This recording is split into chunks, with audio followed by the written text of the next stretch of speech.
Okay. I hit the go live. We are live. It says you are. Yay! Hi. Hi, Donna. It's so great to see you. I'm so happy to Feels like see you too. forever. I I know. know. Yeah, I love that shirt. That's really Thank pretty. you. It's actually a dress. Oh So wow. it's all, uh, it's super comfortable. It's like a linen, but thank you so much. It's very You got comfortable. a tan. Oh my gosh. Yeah, we've been swimming a lot this summer. So good for Yeah. the kids, it keeps them really busy and stuff. So Yeah. Do you what have a about nice you? summer? Yes. It's been a good summer. Very family focused, I would say. Yeah. Much better than I think the summers in the past. What about you? Me? I'm Yeah. doing better every day. I'm better every day, and I'm walking every morning, and I'm feeling pretty good. I'm starting to feel pretty good, and like re-engaging with things that used to make me happy and bring happiness and things like that. So Yeah, that's awesome. It's funny you say that because I was realizing since I've been swimming a lot more lately that like when you grow up, when you become an adult, a lot of the stuff that you enjoyed doing as a kid, you sort of let go of and ignore and just move past because you now have new responsibilities. And I've noticed with swimming, I feel so much better doing it regularly because for probably the last 20 years, every summer, I'd like maybe go to the pool or something, but not always get in. And lately I've been making an effort to just get that soul thing, it's like it washes you off and re-engages you with and the other day when I was meditating, they were showing me, even if you curled up in the bathtub in the water, I think it creates a homeostasis in your body, right? Because you grew in water, you grew in a fetus. So true. And then you're back, whether it's in the ocean or a pool or floating or just immersed in water. They were showing me that as a way of literally stabilizing the body. It's so healing. It really is. Yeah. I'm glad you get to go to the water or the ocean regularly where you live and stuff. I know. That's so I awesome. love it. I'm so spoiled. Like I cannot imagine anywhere I'd rather live than it's like over 300 days a year of sunny skies, and it's like 70 to 80 degrees, so it never gets super hot. I live in Southern California, if you don't know, for those of you who are here. Yeah, I do. You're the envy of all of us, Donna. We wish we could live there. And I think I'm about 3 miles in from the ocean as the crow flies, or less, so I get the ocean breezes. There's a feeling when you're near the ocean. Absolutely. You can feel it. Yeah. I agree. Yeah. We went to Rocky Point, Mexico recently, and that water, I realized that I think that's when it occurred to me, like, this is incredibly healing. I feel so much better when I'm near the ocean. And if I was smart, I'd actually try to move near the ocean, but life, work, everything brought us here. So I guess we got to be happy with what we have. And you pay for it. Yes. Yeah. You pay for it. So the one good thing is if you live here and say you buy a bicycle and a boogie board, you can have fun every single day. Totally. I lived in Seattle for a few years, and if you don't have money, you're kind of stuck at home, because it's raining all the time, and so you have to pay to go in a bowling alley or pay to go in a pub or pay to go to a theater, but there's nothing you could do. But here you could, throw on some skates or grab your boogie board, and you're good all day, So I know, I love that. Basically free entertainment. So now they have this thing where the comments appear over our screen, isn't that? Oh, I see it. Yeah. Oh, I see somebody I recognize. Hi, who? Christina Marie. Oh, Christina. Yeah. Christina. Surfer girl here. Oh, that's awesome. Hey. That's so cool. It's great to see some of these familiar names in the chat. Hi, guys. Yeah. I hope everybody's doing well. I know. I'm wondering because I can only see like 4 at a time. Yeah. That's the thing. So we're not ignoring anyone, but it looks like the way StreamYard is set up now. Because I don't know why we don't see the whole thing, but that's okay. They're always changing stuff, with YouTube, with StreamYard. I know. For sure. Oh, okay. I could join the chat. It says. But I want to say welcome to everybody who is here. Thank you. Awesome. Very much. And okay, so I just wanted to say, and just say giving all honor to God and the angel kingdom for all the gifts and that they help me with, and other people and anyone who wants them, and receive healing, and just it's all part of that. Everything we do is part of that, and trying to be a better person to, focus on, at least for me. Do you ever have arguments in your head with people who aren't there? And it's a thing that didn't even happen. And I think I have to defend myself already. I'm just like, what is wrong with me? God, please release me from this. It's like, I'm having this whole argument. It's like, wait, this is a situation that didn't happen with a person that doesn't exist. And I'm sitting there like, so I just want to try to be a better person all the time. And well, the thing, Donna, is you've proven yourself time and time again. And it upsets me when I feel like you're not getting, I feel the recognition that you deserve, especially like now with this case, all the info that's been revealed. What's November 18th, you did your reading, and pretty much every single thing has been validated. And we're just kind of at the beginning of this information surge. Mm-hmm. And it upsets me because I feel like I still have to sit there and, no, she got that right. You are wrong. Like, I feel like I defend you because I hate feeling like you're not being credited for the things that you've known ahead of time and you've been so insightful about. And so giving of this information, because we wouldn't have known jack squat for probably at least 2 or 3 weeks had your reading not come out when it did. Oh, you mean 2 or 3 weeks from just now? 2 to 3 weeks. So I'm saying when this case happened, so November 13th, the murders happened. You do your reading on the 18th. You release it on the 22nd of November, which gave us some preliminary info, like quite a bit, right? And hey, that has almost 500,000 views. I know I can believe it, but you know what I mean? Yeah. So we didn't have much from law enforcement in the beginning. In fact, we had very little detail, but your reading was so insightful, like about him skipping the door, which would have been Dylan's, right? Right. About that he buried his shovel, that he buried with a shovel this evidence. Right. We now can speculate that based on the documents. Like, this is stuff you said right out of the gate. Right. And even the front door being open. And it's so funny that I said this, 5 days after the murder, I'm saying the front door's left open. I'm also saying 5 days after the murder, I'm saying he goes out the back door, walks around in a circle, comes back in the kitchen, goes down the stairs, goes out the front door. He's leave the front door open.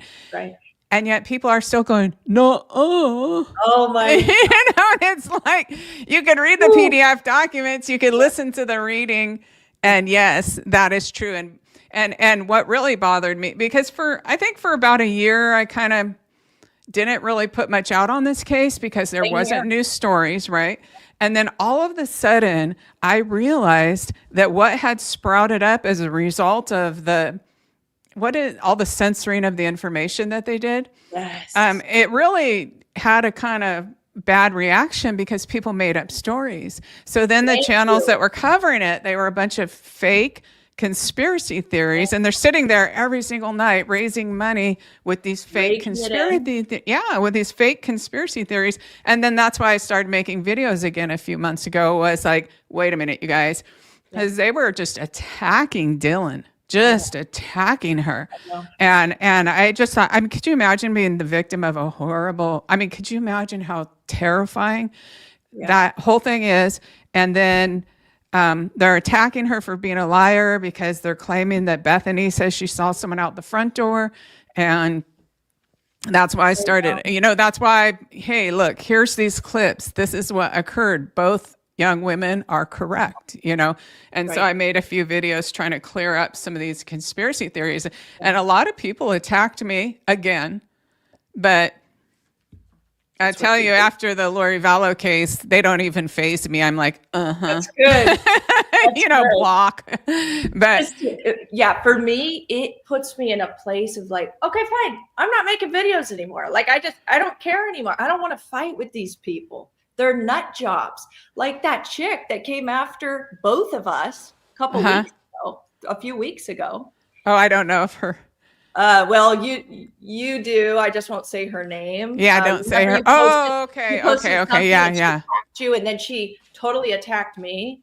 And yeah. It's like, I'm sorry, I'm not going to fight with somebody I don't respect. And I don't respect her. She has caused so much division and BS in this case. Well, one thing they've done is actually encourage, not only have they lied, which would be bad enough, but then they encouraged their followers to attack other creators and even mainstream, like attack everyone. Right. And so it's like when I first started putting up videos in the last few months to try to correct some of these conspiracy theories, what happened was teams of people came over to attack me and try to swat me down, to intimidate me and guess what? I'll take on anybody. I'll take on the whole entire U.S. government. Yeah. And I've done it. If I believe in something strongly, I will put that in front of any fear of anything. And so those, I just kept up. That just made me just be like, no, we got a real problem here. If they're having teams of people go attack any YouTube creators that try to even cover this case in a rational way. Right.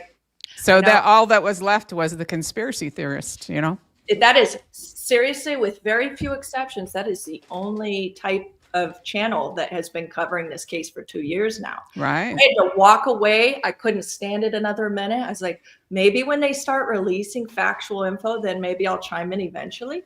But I still don't feel that compelled to do that because their voices are the loudest. These oppositional, weirdo, nutcase conspiracy theorists, they're all over Twitter. It makes me not want to go on Twitter. I shouldn't let them win, but I can't stand these people.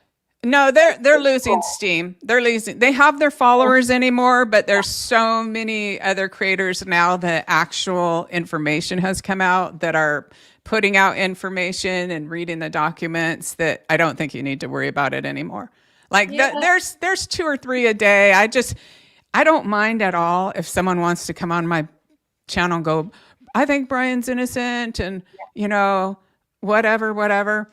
That's fine. But if they want to call me names, right, that's when I block them. I otherwise I just say, keep an open mind. There's going to be a lot of information coming out. Please go back and listen to my reading and compare it, I had a very good description of Bryan. Nailed it. You nailed it. Yeah. And I put that description into OpenAI. I think it was ChatGPT. I put that description, only what I said, nothing else, from the time when he was following Kaylee downtown and when I saw him in the house. So whatever I said about him then, and it looked amazingly like Bryan. I mean, not identical, but it was like if someone made a sketch, could have been just like that, You described him so perfectly in most everybody's opinion if they listen to the reading. About 6 foot tall, I think you said. I said he's about 6 foot tall. He's about 30 years old. He has brunette hair with a wave on top. He's wearing a black hoodie. I mean, can you imagine how excited I was when that Dateline episode came out and they had all those photos of the black hoodie, and I'm like, yes, yeah. Even that little detail, he's wearing a black hoodie. He's following the round face girl. He's following the one that's a little heavier, and she's not heavy. It's just Maddie was so thin. I mean, that's the only way that I could tell him. The first reading, all I had done was look at a picture. I didn't know who was who. I knew their names, and I went and laid down and prayed and started doing the reading. But yeah, and then in the house, I said he's basically Caucasian with a little Mediterranean mixed in, and he has some similarity in his coloring with David Paulides, which is funny. Everyone's going, who the heck is that? But that guy has some thick eyebrows, and that guy's Greek. And Bryan Kohberger's mother, her maiden name is Italian, right? So that's where Bryan gets his Mediterranean. So it was all correct. Everything was correct. And then on there's a bunch of readings, and I would kick myself for not knowing or uploading them all. But it was like on the 23rd on that reading, I had his name, Bryan. Isn't that something? Oh my God. I know if I had got that up ahead of time, at least I would have proof. But I mean, that's really, really There's no doubt. There's zero doubt. I do not see how those same people who've been spreading lies and conspiracy theories for 2 years in the face of all this evidence continue to insist he's innocent. And they've got this whole following of people giving them money because those people think that they're going to rescue Bryan. Yeah. If Bryan was in a room with any one of them and he could get away with it, he would cut their throat. Exactly. He would literally cut their throat and drink their blood. He's a sick person. And so it's a weird phenomena. It is. With the social media. And women that fall in love with really creepy guys. They did it with Richard Ramirez and Ted Bundy and numerous others. What is it about the creepy serial killer type guy that gets them so hot and bothered? What do you think? Just they're dangerous or they want to change them? Let's figure that out. It's hard to say. I could see if they thought someone, okay, so if a girl was addicted to drugs, she might like a drug dealer. If who would be attracted to a serial killer? My gosh, you got to worry about. I can't even imagine. Right. I'm sorry I interrupted you. What were you? No, you didn't. You're fine. You can't make heads or tails of it. It doesn't make sense why somebody would be attracted to this type of man. Is it the living on the edge? He might kill me at any minute. So it's like, I'm more alive than ever. Whatever it is, it doesn't make sense. I don't know. Or they feel like they're so wounded inside from some past thing that happened to them that they think they'll find a connection with somebody else who might be wounded and they'll rescue them. And then they're rescuing themselves or something. And it's like, no, you're not. Yeah. You're not. You're bringing a whole new world of abuse on yourself for that. Absolutely. I know. Yeah. It boggles my brain why he has such a cult following. And still, even after he has pled guilty to these charges, nope, he didn't do it. Nope, he's just taking the heat for it so that he can, whatever their excuse is. And you're going, what is this all about? Deeper within them that they have to defend a guy who is admitting his guilt. Why? It's crazy. My mom actually worked at a prison. She worked at Monroe State Prison in Washington State. And she would talk about these women that marry these prisoners. And I mean, they didn't know them before they committed a crime. They marry them and they surround their lives around them and they send them money and they come and do these conjugal visits. Oh. And do you know what that is? So they have like a little cottage and they get to stay in there for 48 hours or whatever. And that really helps them control the prisoners though.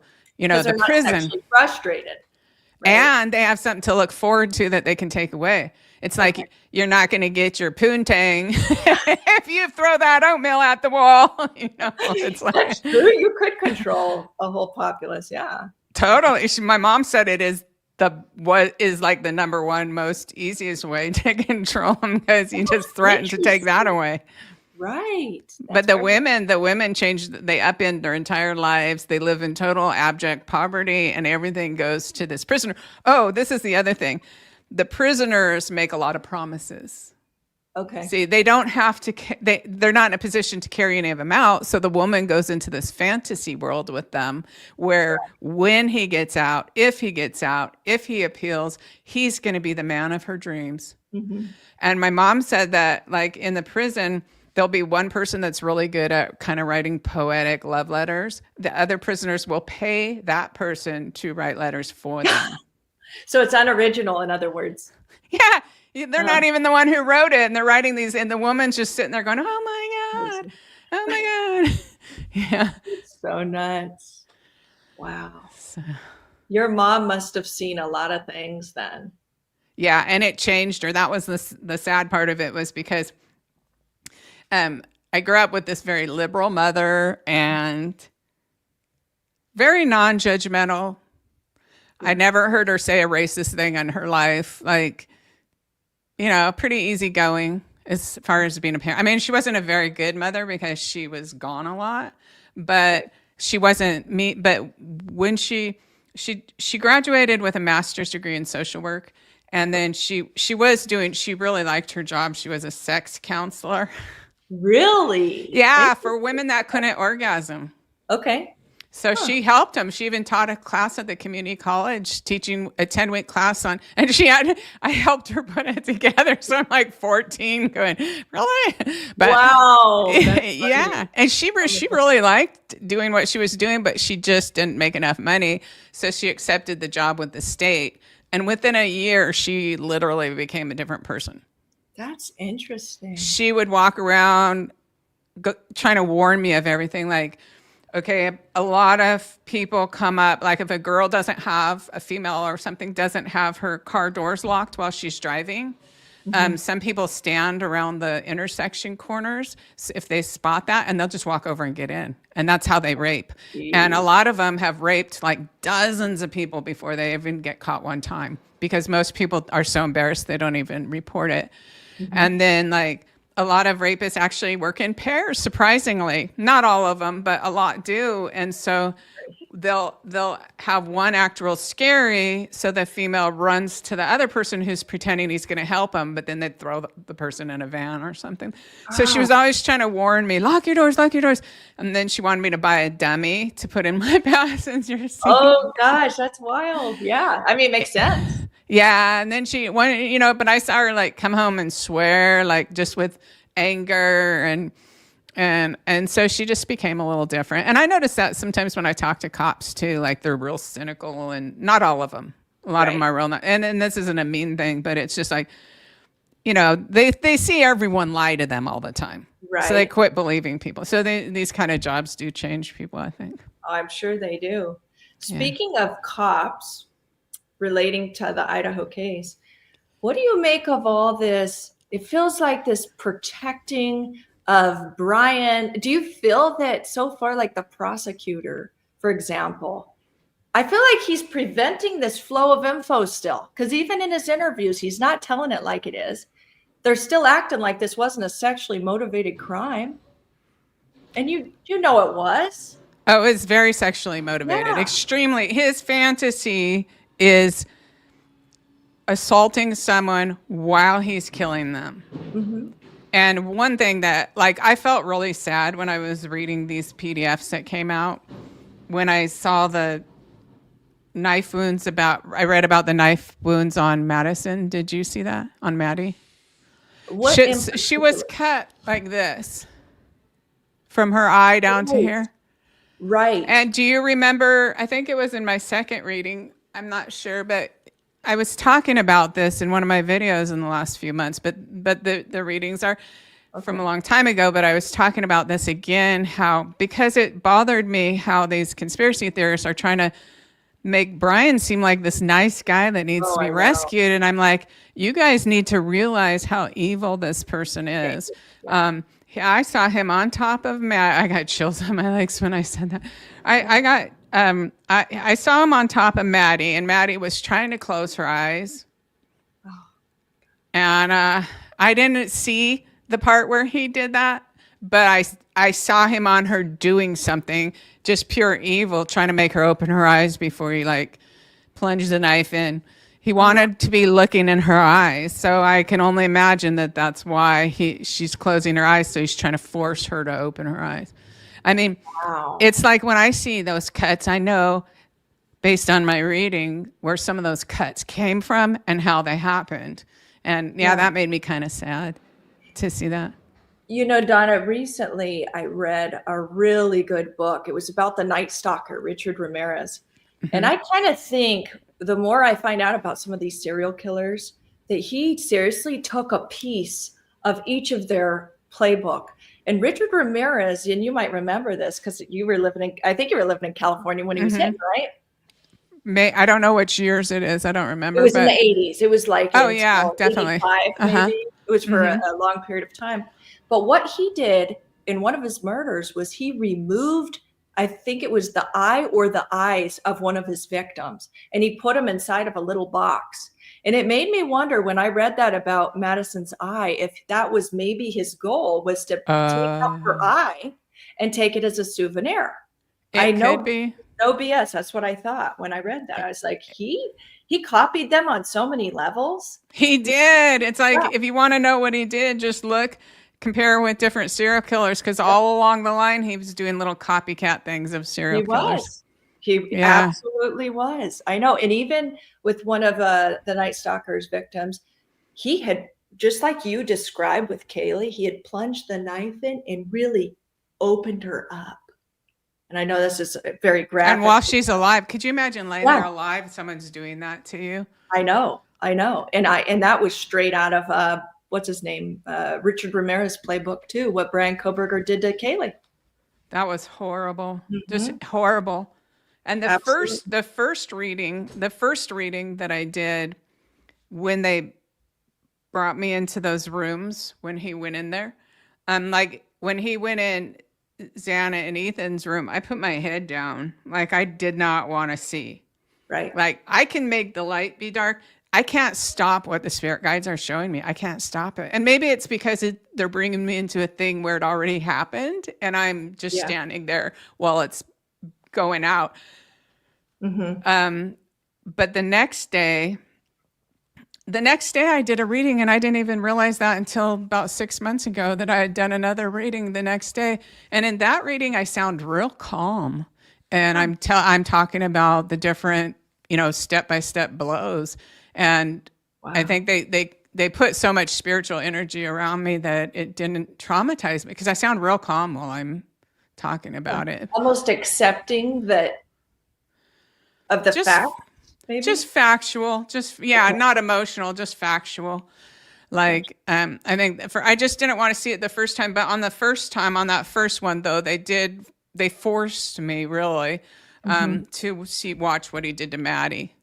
And you know what, that's another confirmation was I have maintained for 2.5 years that I believe Maddie started out in her own, I always do that. Kaylee, yeah. No, you're right. I believe that Kaylee started out sleeping in her own bed.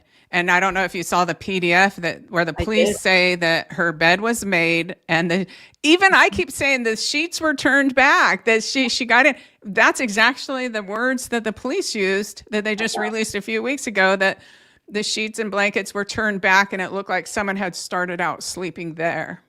And you nailed it. Yeah.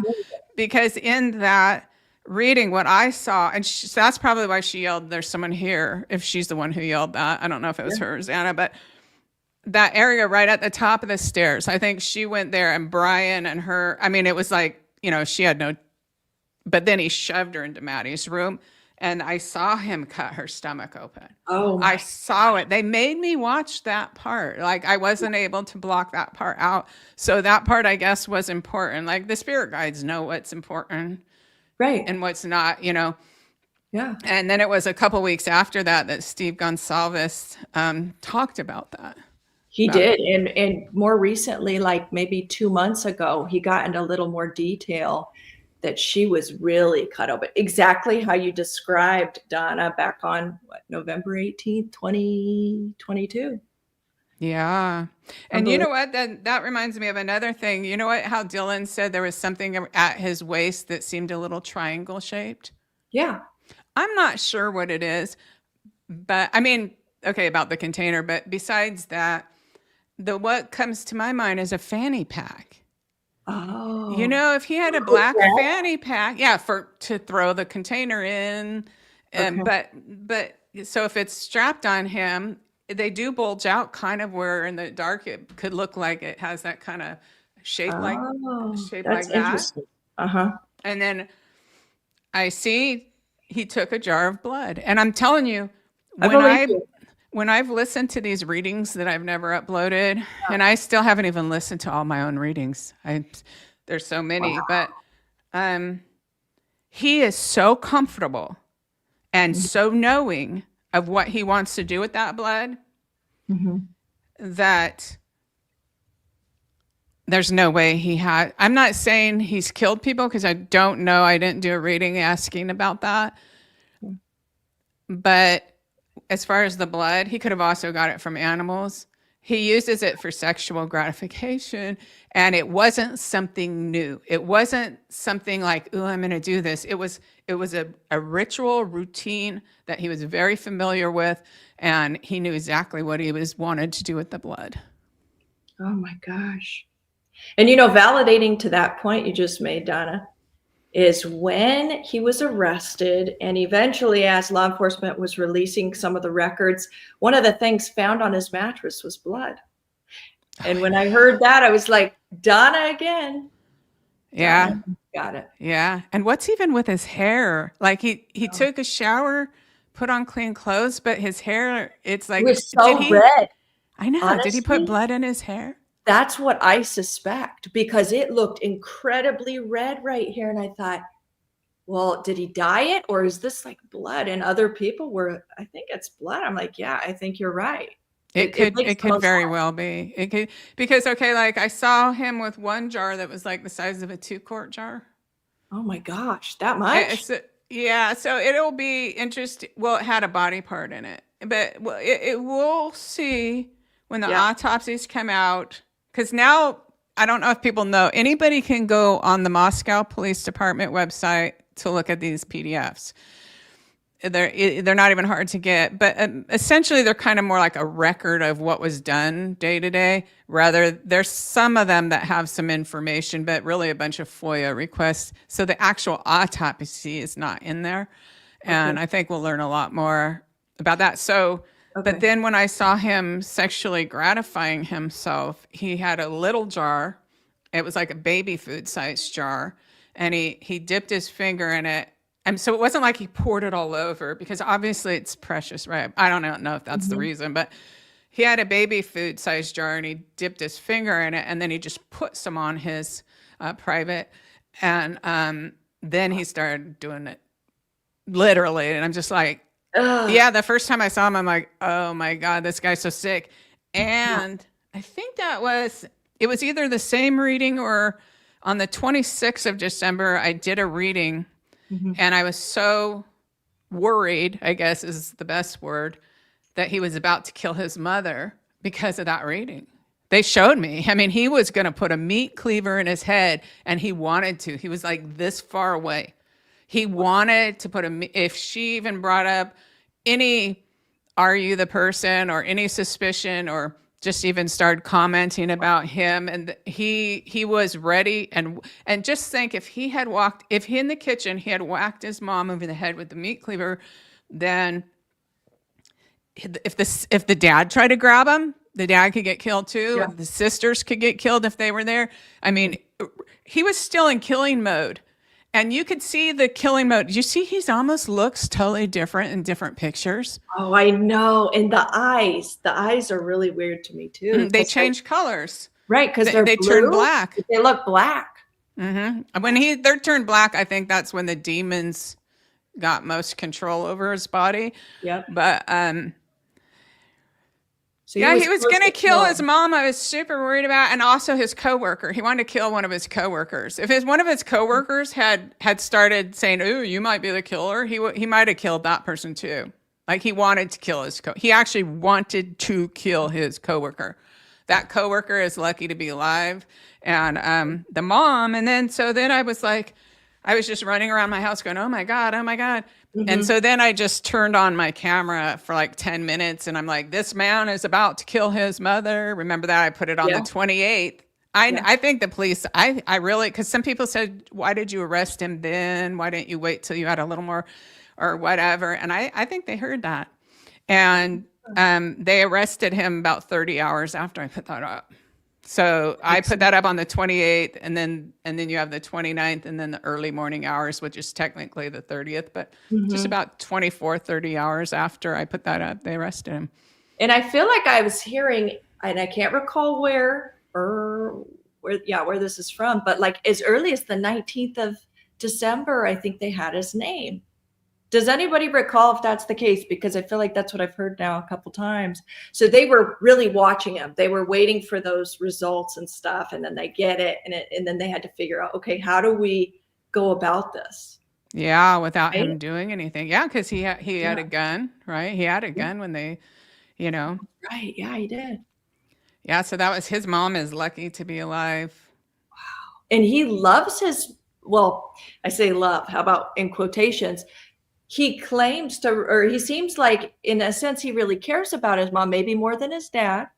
Because in his more recent records, he's talking about when he's actually discussing this with some law enforcement, he's saying, is my mom okay? Is my dog okay? Like he's actually concerned about their well-being, allegedly. Yeah, and they said he called his mom almost every day. So sometimes when somebody is disabled or defective, they take their anger out on who takes care of him, who's their safe person. So if his mom is his safe person, that cares for him, protects him, loves him, and then he's got all this stuff swirling in, or he's like, she gave birth to me and look how messed up I am, and then I hate her, that. It's that kind of dynamic, I think. Right. No, that makes a lot of sense. So the parents were, and looking back at that reading, now it all makes so much sense, Donna, because you really paid attention to that detail in your first reading, that his parents are in a dangerous position, but then you really reiterated it in your December 28th reading, I feel like. Oh, it was imminent. It was imminent. I had a feeling it was going to happen anytime. Like, so in the first reading, I'm like, his parents know something's wrong with him, right? They know. They talk about him, but they're afraid of him, and they whisper and they talk about him. But in the difference in the December 26th, which I don't think I've even put up, but I did put on YouTube. You can look if anybody's listening and they want to look in my playlist. There's one said, warning to Bryan Kohberger's mother the night before he was arrested. I put that up, and it was imminent at that time. It was something that was going to happen. That's what was kind of scaring me. It's like when you feel the energy of it, you feel like it's something that is about to happen. Right. So it's really good. It's really good they arrested him when they did. Oh, for sure. And this person he worked with, the coworker, did you psychically see if this was a female or a male, or did you get a feeling about it? No, I don't think so. But in a different reading the reading that I might have, I don't know if I put that one up there. I did put another one up just to see if people were still interested. It might be a female. I don't know. I would have to see. And because I was talking about somebody whose office is at the top of the stairs, the first door on the left. Okay. So I don't know if that was a male or female. And then he wanted to kill that person too. And there was something else in there. I forgot. Slipped my mind. But yeah, because he was having beef with, it sounds like at least one person for sure. And then he was sort of confiding some of his frustrations in another coworker who claimed that Bryan Kohberger is a very dishonest person. Like, for example, I saw that. Did you see that where I guess Bryan said that he was going to fly back home, for the holidays, when really he had already taken off by car to go back home. So it's just stuff like that he was very dishonest about. Yeah, and that there's no reason to lie. So maybe some psychopaths, they like lying so much that they just lie for something to do. Like, they don't care. Why would you tell someone that? There's nothing to be gained. Sense. Like he doesn't, there's no motivation to even lie about something so trivial. Yeah. And I've known people like that in my life that would, like old friends when I was a kid, would lie and they had absolutely no reason to. They weren't in risk of like being in trouble or anything. The type to lie about what they ate for breakfast. Like, it just, why are you lying? Person, it seems like Bryan sort of had that going on too. What do they call it? Sociopathic or? Yeah, definitely a sociopath for sure. So like a sociopath is someone, the part of their brain that has feelings and emotions and feels fear, really, like most people, if they go, say if you walked in the store and said, I'm going to steal that candy bar over there, right? You'd feel a little guilty, right? Would you feel a little guilty? Yeah. Like, say if you go and seize candy and you're like, that's too expensive. I think I'll just stick it in my purse or something. Right. No, I would feel guilty for sure. And you'd feel guilty, probably driving down the street going, oh my God, they're going to arrest me. Yes. But a sociopath doesn't feel that. Right. The part of their brain that does the adrenaline based on the circumstance, it's just not there. Mm-hmm. And from an early age, they learn to mimic everybody around them. So that sociopaths can be very charming, very engaging, have a lot of friends, but they don't actually feel. And then a lot of them, because they're so good at that and they don't feel, they become very good at manipulation and taking things away. And so where they step into the realm of a psychopath, then that's their sense of reality. Like Lori Valow, definitely a psychopath. Oh, for sure. They step into a different reality. Mm-hmm. That's so a psychopath would also be a sociopath too. I believe. Yeah, that makes a lot of sense. Speaking of Lori Vallow, do you know Chad Daybell is in the same cell block, letter J, as Bryan Kohberger is? No way. Where? So I have a feeling him being, Bryan being a criminology student and very obsessed with true crime, he's going to try to have one of these. I guess there's like cages set up where one inmate is able to talk to another inmate if they want to. Oh my God. Safe zone. I'll bet he wants to meet with him and just talk shop or something. Couldn't you see that? Yeah, you know what I should do? I should send Chad Daybell my I wrote an essay to prove the afterlife. Oh, I would love that. Do it. If anyone listening doesn't know, for an essay contest, I wrote that all my work and my readings on the Lori Vallow case prove the afterlife. There's zero chance. The odds are like 1 in 2 or more billion for saying all those things correct. So I wrote an essay, an argument that this proves the afterlife. And it has examples, right? Yeah. So I send that to Chad Daybell. And then I'll send a letter to Bryan with a transcript from my readings. Do it. And say, I even wrote a sentence how to start it. Because I do think he's Papa Roger. If he's not, I would think it would be someone who knew him. 100%. I just maybe they didn't trace it back, but I feel like he is. Donna, I think everything that we were seeing is still 100% valid. And I think that law enforcement was 2 minutes too late to getting to it. And FBI and stuff, when it came down time to track what he was doing online, he was so smart in erasing all the records of what he was doing. So it's really unbelievable in a sense that they got him still. It was totally on DNA alone because they don't have shit else to say in a lot of ways as far as like evidence against him. They can't say it was sexually motivated. They can't say that he was actually stalking them suddenly. It's like, but before they did, why are they now saying that he didn't stalk them? Because they have to go by the legal definitions. So for me and you, stalking is any unwanted person following you, and especially repeatedly. Then that's, to me, that's stalking. But I read the Idaho law, and it was something, this might not be exact, but it was something like, you essentially have to know who they are. Has to be someone you know, and you have to have reported it. They're not technically a stalker until you filed the police report. Okay, that's an interesting thing right there. And then there was a couple of other things. The Idaho law really should change because, clearly Bryan's a stalker, but Bill Thompson cannot say that. He has to go by the definition of the law. And then same as for the sexually motivated crime. So I would think that he's saying, did he sexually mutilate them, or did he didn't have time. He wanted to. I guarantee you he wanted to. That was his fantasy. He wanted to be penetrating them while he cut them open. While he cut Kaylee open like that, he wanted to be penetrating her, and he wanted to be killing her, and he wanted himself to be the last person she ever saw while she knew she was being killed.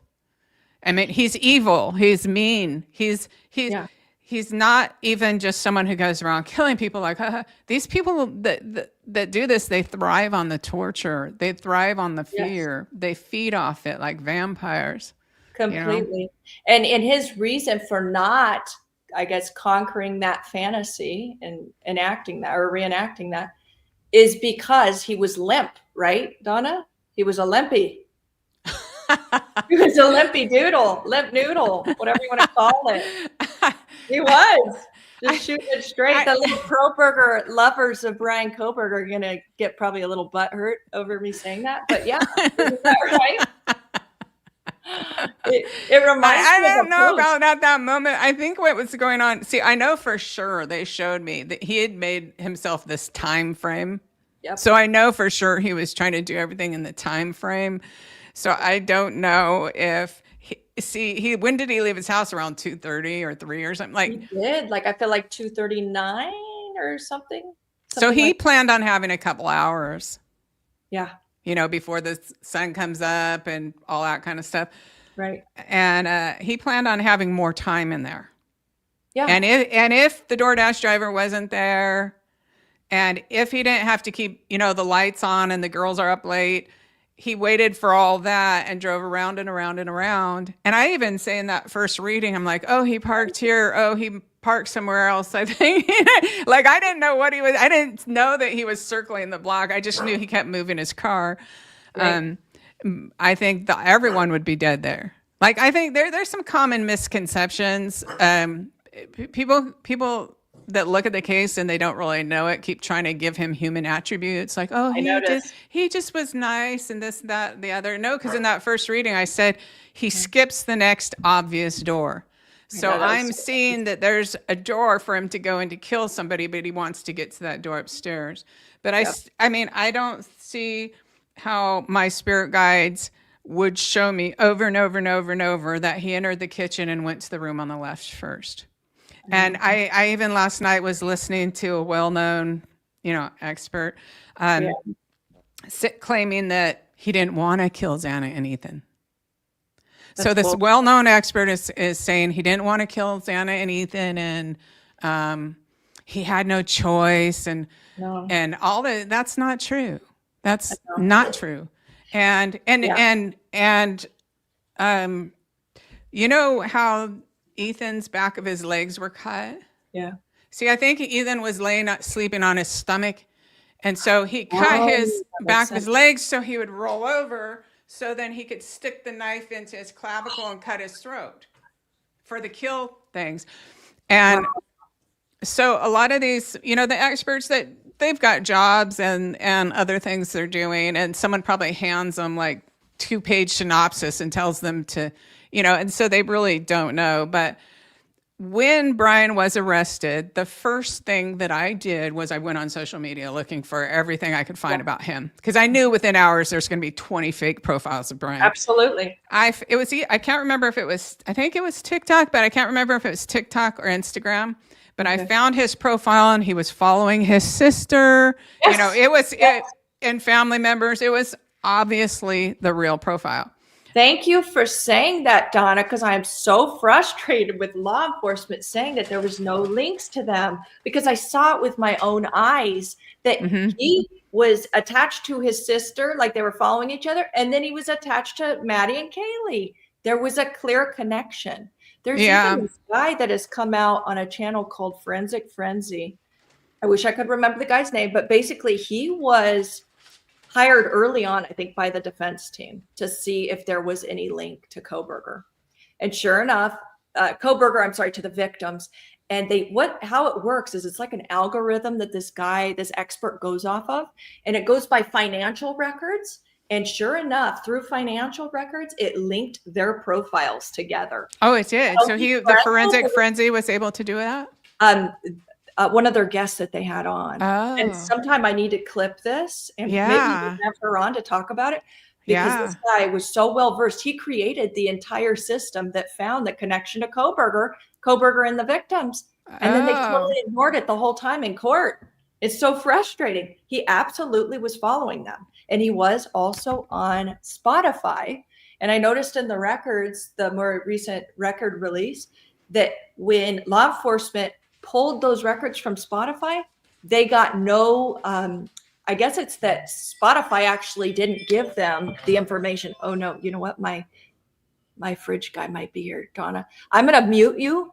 Okay. I'm going to mute me and hang tight. Just keep talking. Okay. Okay. Okay. Oh, okay. Some change. Oh, she muted herself. Okay. So what I wanted to tell you guys was Bryan was actually following, I think, at least 3 knife fighting channels. And by knife fighting, I don't mean somebody that just picks up a knife, looks at it, and, shows different knives. I mean, where they show people where it looks like if they're on a wrestling match, and they show you the kill points. So there's certain points on the human body, the jugular vein, but there's a place, kind of in your lower inner thighs. If you cut there, the person will bleed out in like 10 minutes. And you notice on the wounds of, I think it was either Xana or Ethan, or maybe both. We'll see on the autopsies, but also on Kaylee. And he stabbed the clavicle. It says a stab right below the clavicle that cut not aorta, but cut some major vein. And then, of course, he cuts their throat. So he walked up to, remember in that first reading, I said Ethan was asleep, and then he goes, "Hey, what the fuck?" or whatever, and then the guy just stabs him. And I think he walked up to him, cut the back of his legs so he would roll over, and then he did the throat and this. And he did that to another one of the victims upstairs too. And that's the reason, I haven't seen a single person say that, but the reason he did that is because he studied how to kill someone with a knife, with the knife fighting channels that he had on social media.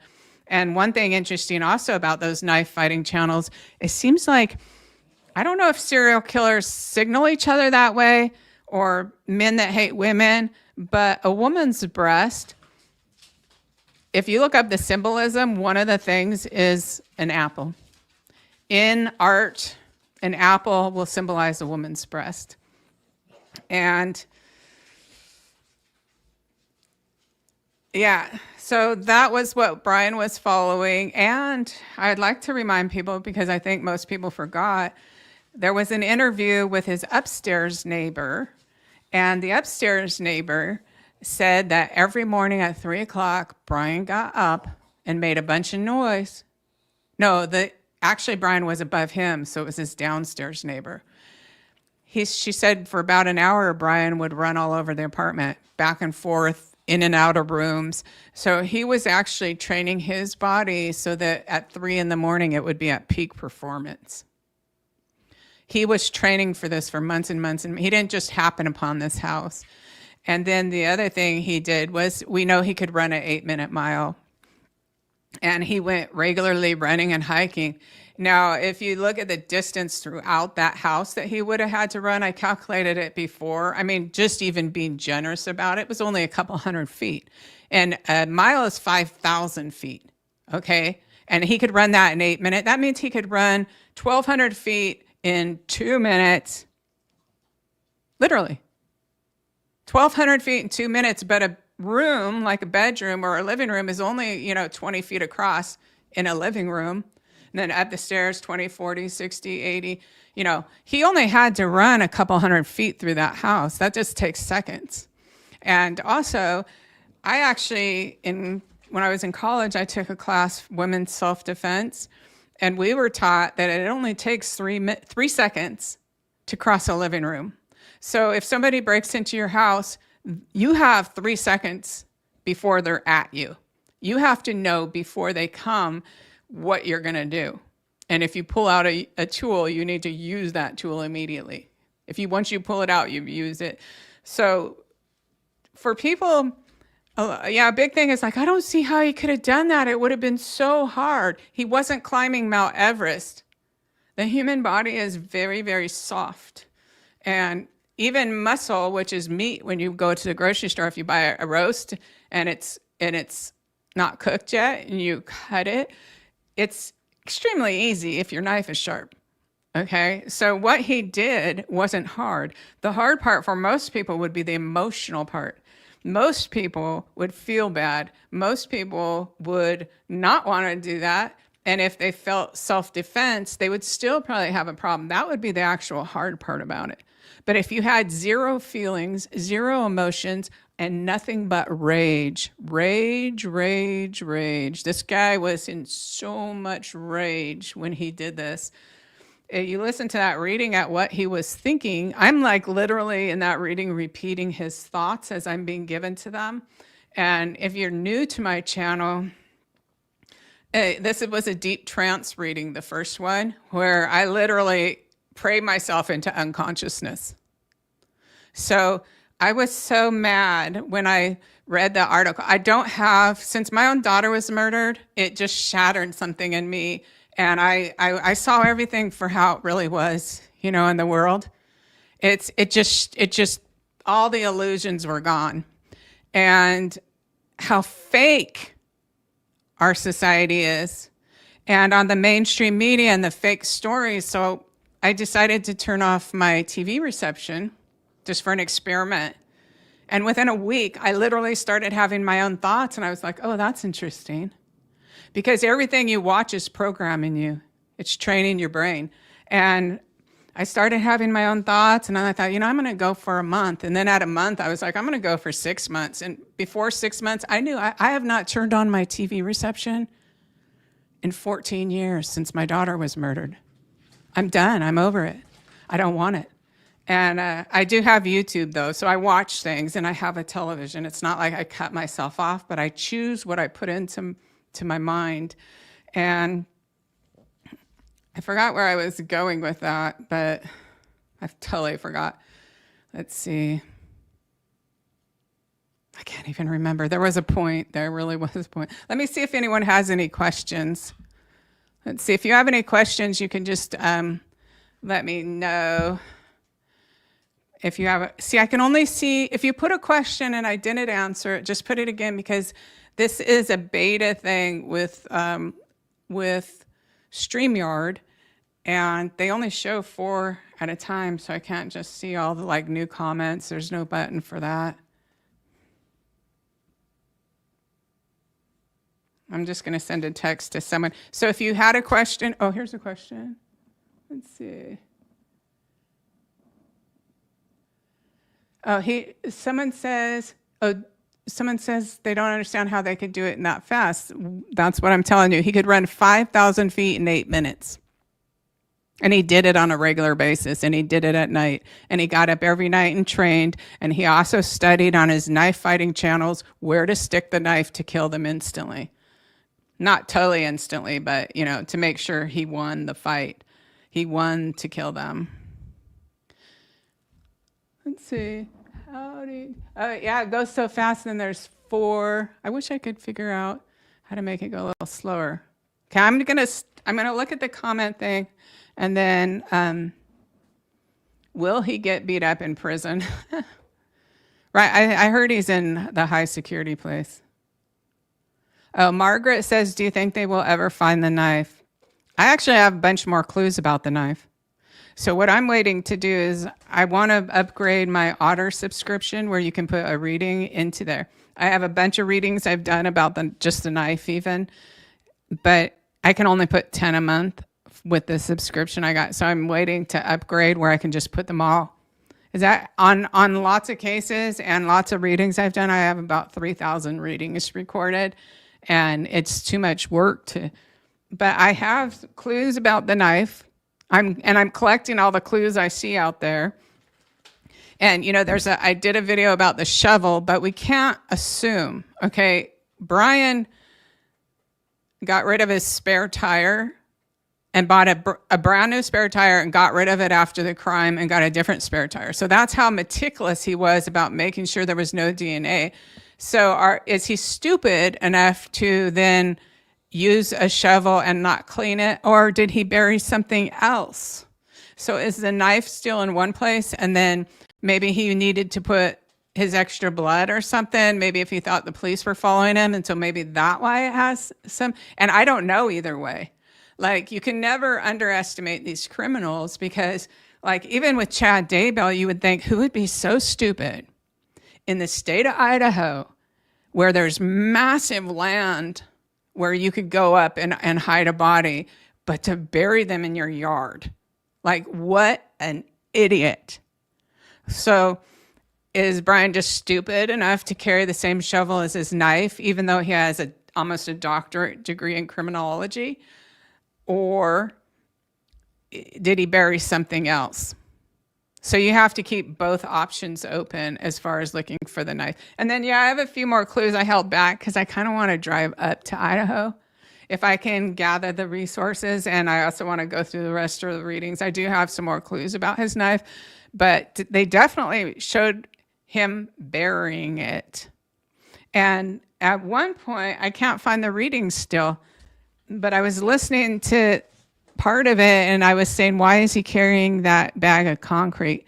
So I think it's possible. I'm not saying, because if I only see something once, I'm not 100% sure. But if they show me over and over and over, then I give it more definite credibility. But I definitely think, knowing his personality, Bryan would have made the hole to bury the knife ahead of time, because this is a sacred object, right? This is the object that he's going to kill these people he hates. And then line it with the concrete so that when he puts it in there, it's not going to get rusty and ruined, and he can come back years later and pick it up. And I also saw him, if anybody ever does find the knife, this is important to know. I saw him bury the knife, and then I saw it was almost exactly 5 feet away, where, like, if I went, but if there's a young tree, and it has softer soil, the young tree, and I think it might be near a building or a dwelling or something. I don't know, but if you go about 5 feet around the edge, okay, I'll just finish this sentence. That's where he buried the jar with the body part, right there, 5 feet from the knife. I'm just saying, if anyone ever finds it, you don't want to just turn over all the ground, find the knife and then turn over all the ground. You want to be very careful, because about 5 feet from the knife, towards, if there is a dwelling by there, go around, like, if how there's a circle around a tree, like when you plant a tree. Yeah.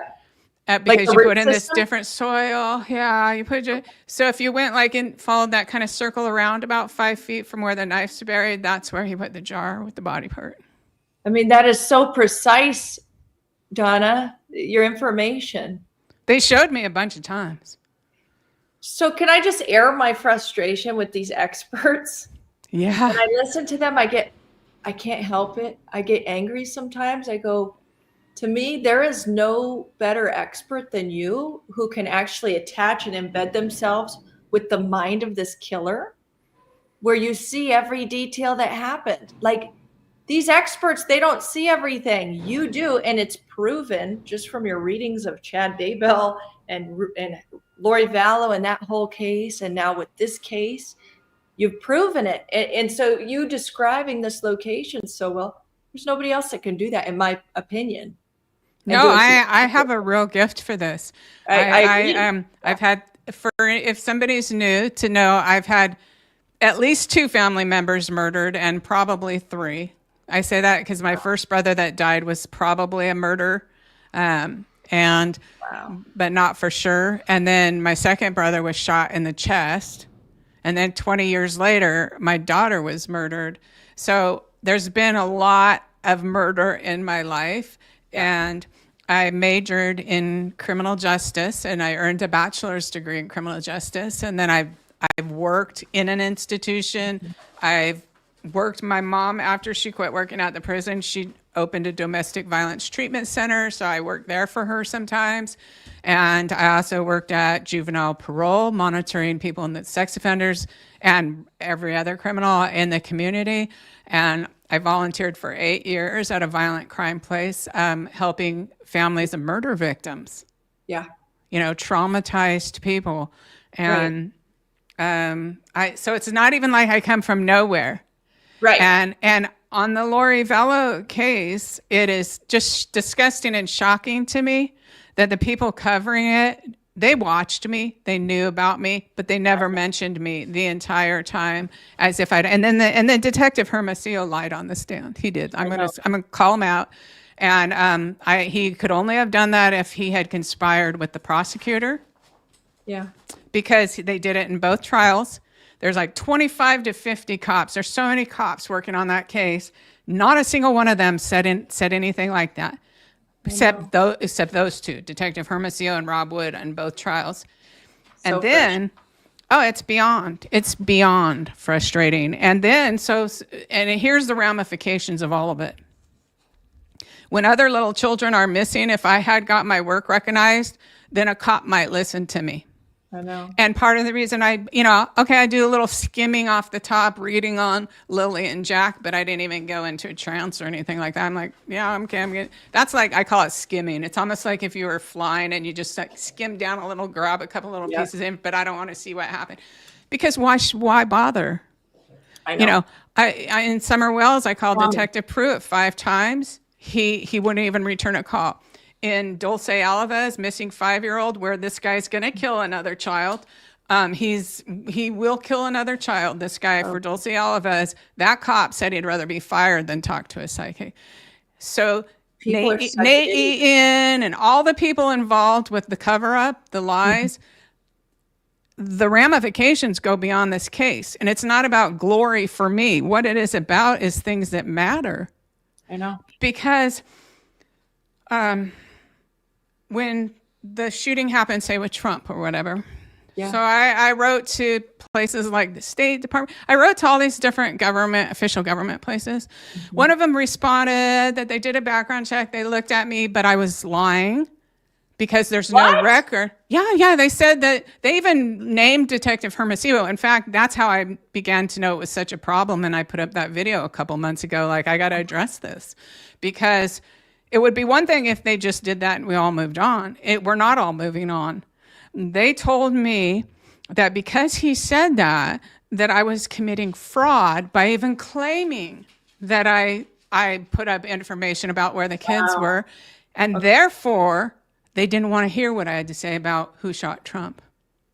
This is so unbelievable. The military didn't want to hear when I was able to draw a perfect drawing right after those Israel hostages got put in Gaza.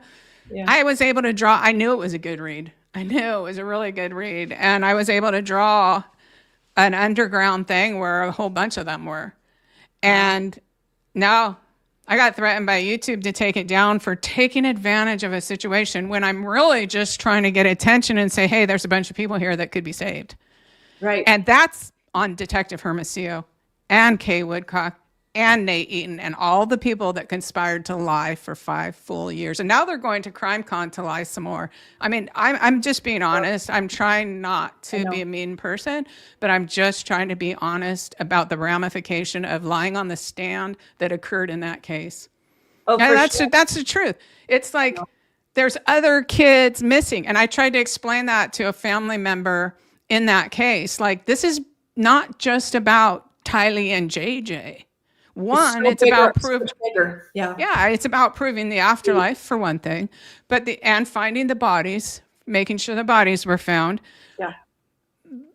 But also, if they had recognized my work, which is so provable with all the date stamps. It is. If they had recognized my work, then Detective Pruitt, maybe he would have called me back and he could have go pick up the surveillance from the merry-go-round, et cetera, et cetera. Or Dulce Alvarez with I did 2 readings for her mom, but I just uploaded one of them. But just off that, I was able to locate an abandoned warehouse where every single clue was with a 360-degree view right there. Like, I knew it was the place. And the guy wouldn't talk to me. And so it's like, what's the point then? What's the point? I know. And how I feel, like I go back and forth. You know, I'm sure if my daughter brings me a case, I'll do it for sure. But as far as, is this really beneficial? I mean, it's interesting for people, but if they're not going to listen, the only thing else I can do is go there myself and look. Right. That's what I want to try to, that's why I made the GoFundMe. I want to be able to go on the road. I'd like to go look for Brian's knife. I don't know if I'd find it, you know. It's a small object in a big state, but, you know, if I do another case with a child, I want to make sure, and I'm not asking for money. I'm not asking for like a payment, like a salary, like profit. Yeah. What I am asking for is airfare, hotel, rent a car, you know, gas. Right. Literally. I don't think that's too much to ask. I think I have an ability that's been proven. It has. It's just, I don't know if there's a point in me sitting there going into, because I don't think the adults traumatize me the same way.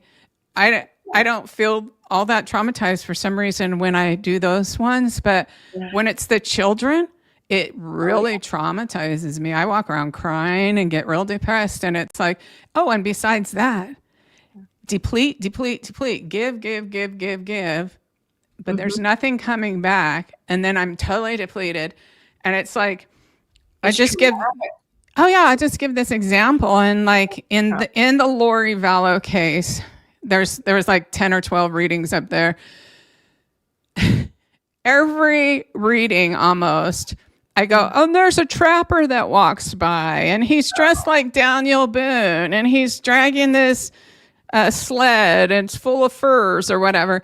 Well, it turns out the street next, just to like the next street up from Chad's is called Trapper Lane.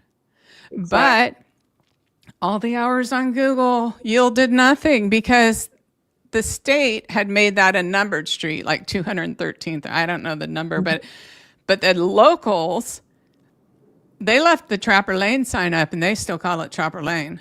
And even though I had talked to every single neighbor of Chad's, like I have talked to all of them.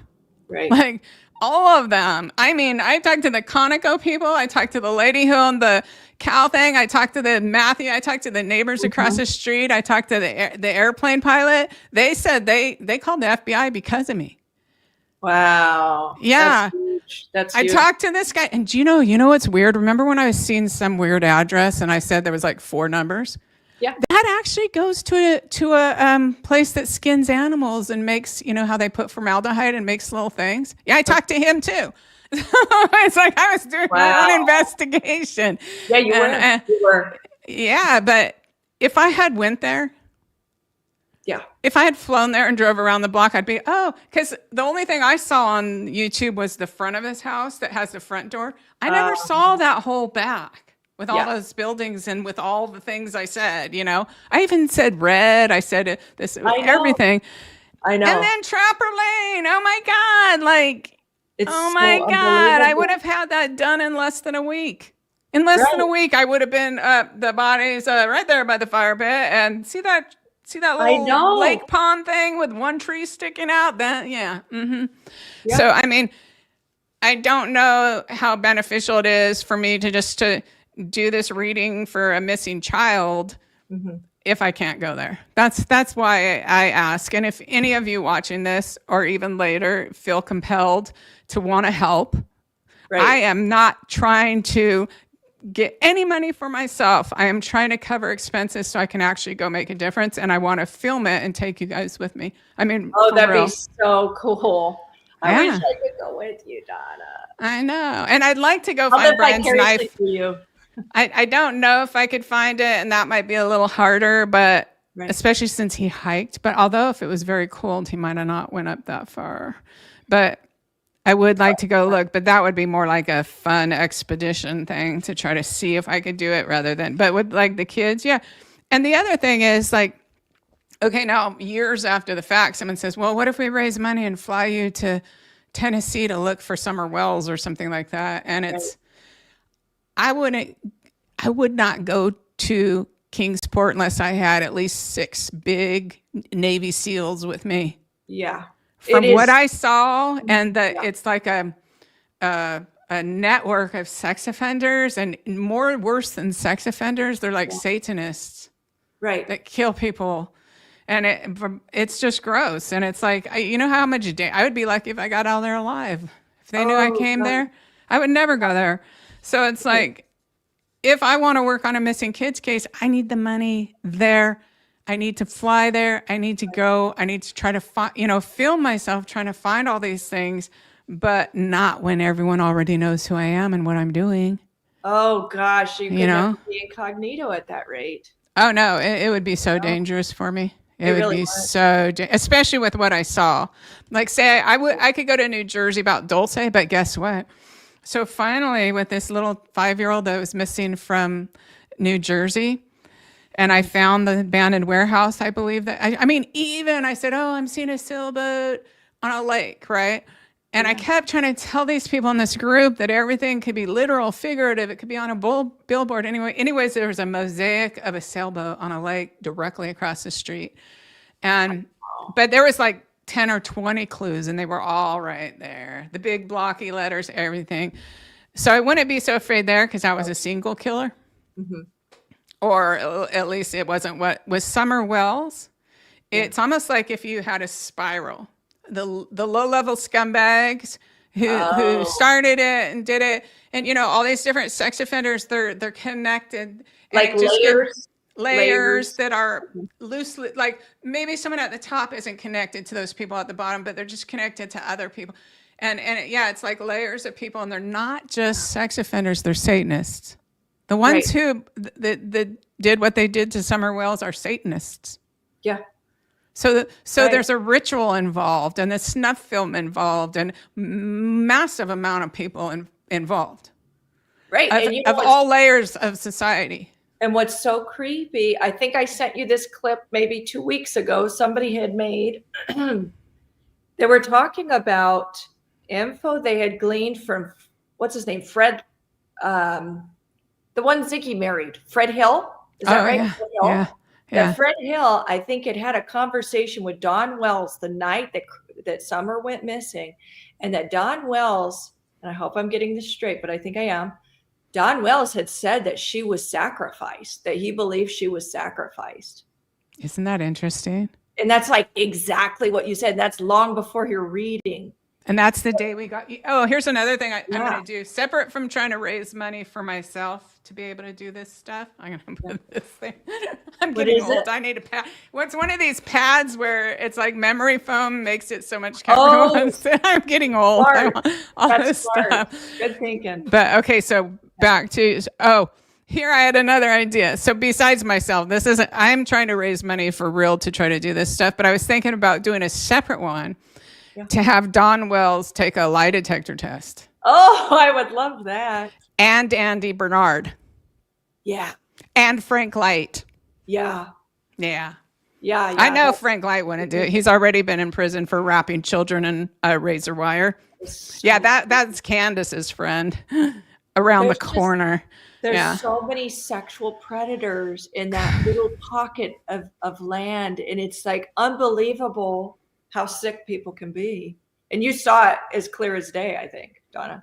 Oh, yeah. They all live up in there. Isn't that weird? Yeah. Yeah. And then for Candace to not understand the gravity of that, or actually she probably did. Oh, she full well understood the gravity of that. Yeah. I think she was, yeah. I mean, I've really said, I try to get away from any involvement in that case, but yeah, I think they both know exactly what they did. Right. And Jody Sue on many occasions has come out with info like that the kids were being shared like drugs with and weed and I think even maybe pills. Selling the kids for drugs, pimping out Summer for drugs, pimping out Summer for money. That poor little child had never had a chance. Never. I mean, what a tragic life she had. I know. And for anybody in the comments, let's say that they don't know much about the case we're referencing, we're talking about Summer Wells, and she had gone missing out of Tennessee, Kingsport area, right? Mm-hmm. What was it called? Rogersville. It's been a while. Yeah, but it's near Kingsport. Right. Very important case. And that's another one Donna did a reading on. And gosh, you were so dead on with that one too, Donna. I know. It's very colorful. What? Even down to the refrigerator. What is it you said in your reading about that refrigerator? It turns out there's a refrigerator that was in their yard that Summer used to play in. Who would have their kid play in a refrigerator? Thank you. I don't know. How many, they used to have kids die in refrigerators. They tried to make different handles so nobody would ever die in a refrigerator. And this is a toy for her?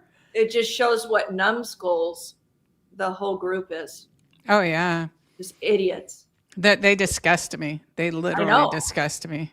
I know. It's like this inbred bunch of nutcases, And that brings me to another thing because, so she disappeared, the 15th of... June 15th, 2021. June 15th. Yep. I think that was so summer solstice is 6 days from there or something. Yeah. Like that. Okay. So the holidays themselves are not bad. Like I go to a spiritualist church and we would have positive summer solstice picnic and stuff. You're celebrating when the days are shifting longer. But if someone was a Satanist, that would be a day for human sacrifice. Right. And what I notice also in a lot of these, when children are abducted by strangers, a lot of them seem to be near these human sacrifice days. So you also have little Michael Vaughan up there in Fruitland. He actually went missing on a satanic calendar human sacrifice day, on that day. And then you have this little Lena down there, Lina, little girl down in Texas. Texas, yeah. Her parents moved here from Afghanistan for a better life. And she went missing, I can't remember, it was like the day before or 3 days before satanic. So in broad daylight, right? At like a playground. Oh yeah, she was playing in the play area at their apartments, and her mom just went in to use the bathroom or something, and came back out. She was gone. I mean, just that fast. Yeah. And there's people that are always out there looking, and they're especially looking around those days. But yet mainstream media is afraid to touch subjects like that. And it's important that those subjects are touched, because that's when they go missing, Right. And even another thing that I've really struck me was this female FBI agent. I think she might have been like an anthropologist or else one that does autopsies. I can't remember, but she was talking about, I had talked about on the Lori Valow case from the very first reading was so terrifying. I stopped the reading and started praying because I was so scared. I saw a demon go across the yard and go right into Lori. I've never seen that before or since. There was demons around that case. And the FBI agent testified that she thought about omitting information about the bite marks on the bones, which confirms that, they're chewing on the bones. But I also saw them cutting the meat off and making sandwiches. And I saw them wrapping some of the meat in like butcher paper and putting it in the deep freezer. Yes. And I know who you're talking about. I think her name was Angie Christensen or something. And she was a forensic anthropologist. Yeah. And she's got no business making that decision. Exactly. She also has no business trying to shield the public. I could understand where she's coming from because it's so gross. But the reality is people need to know.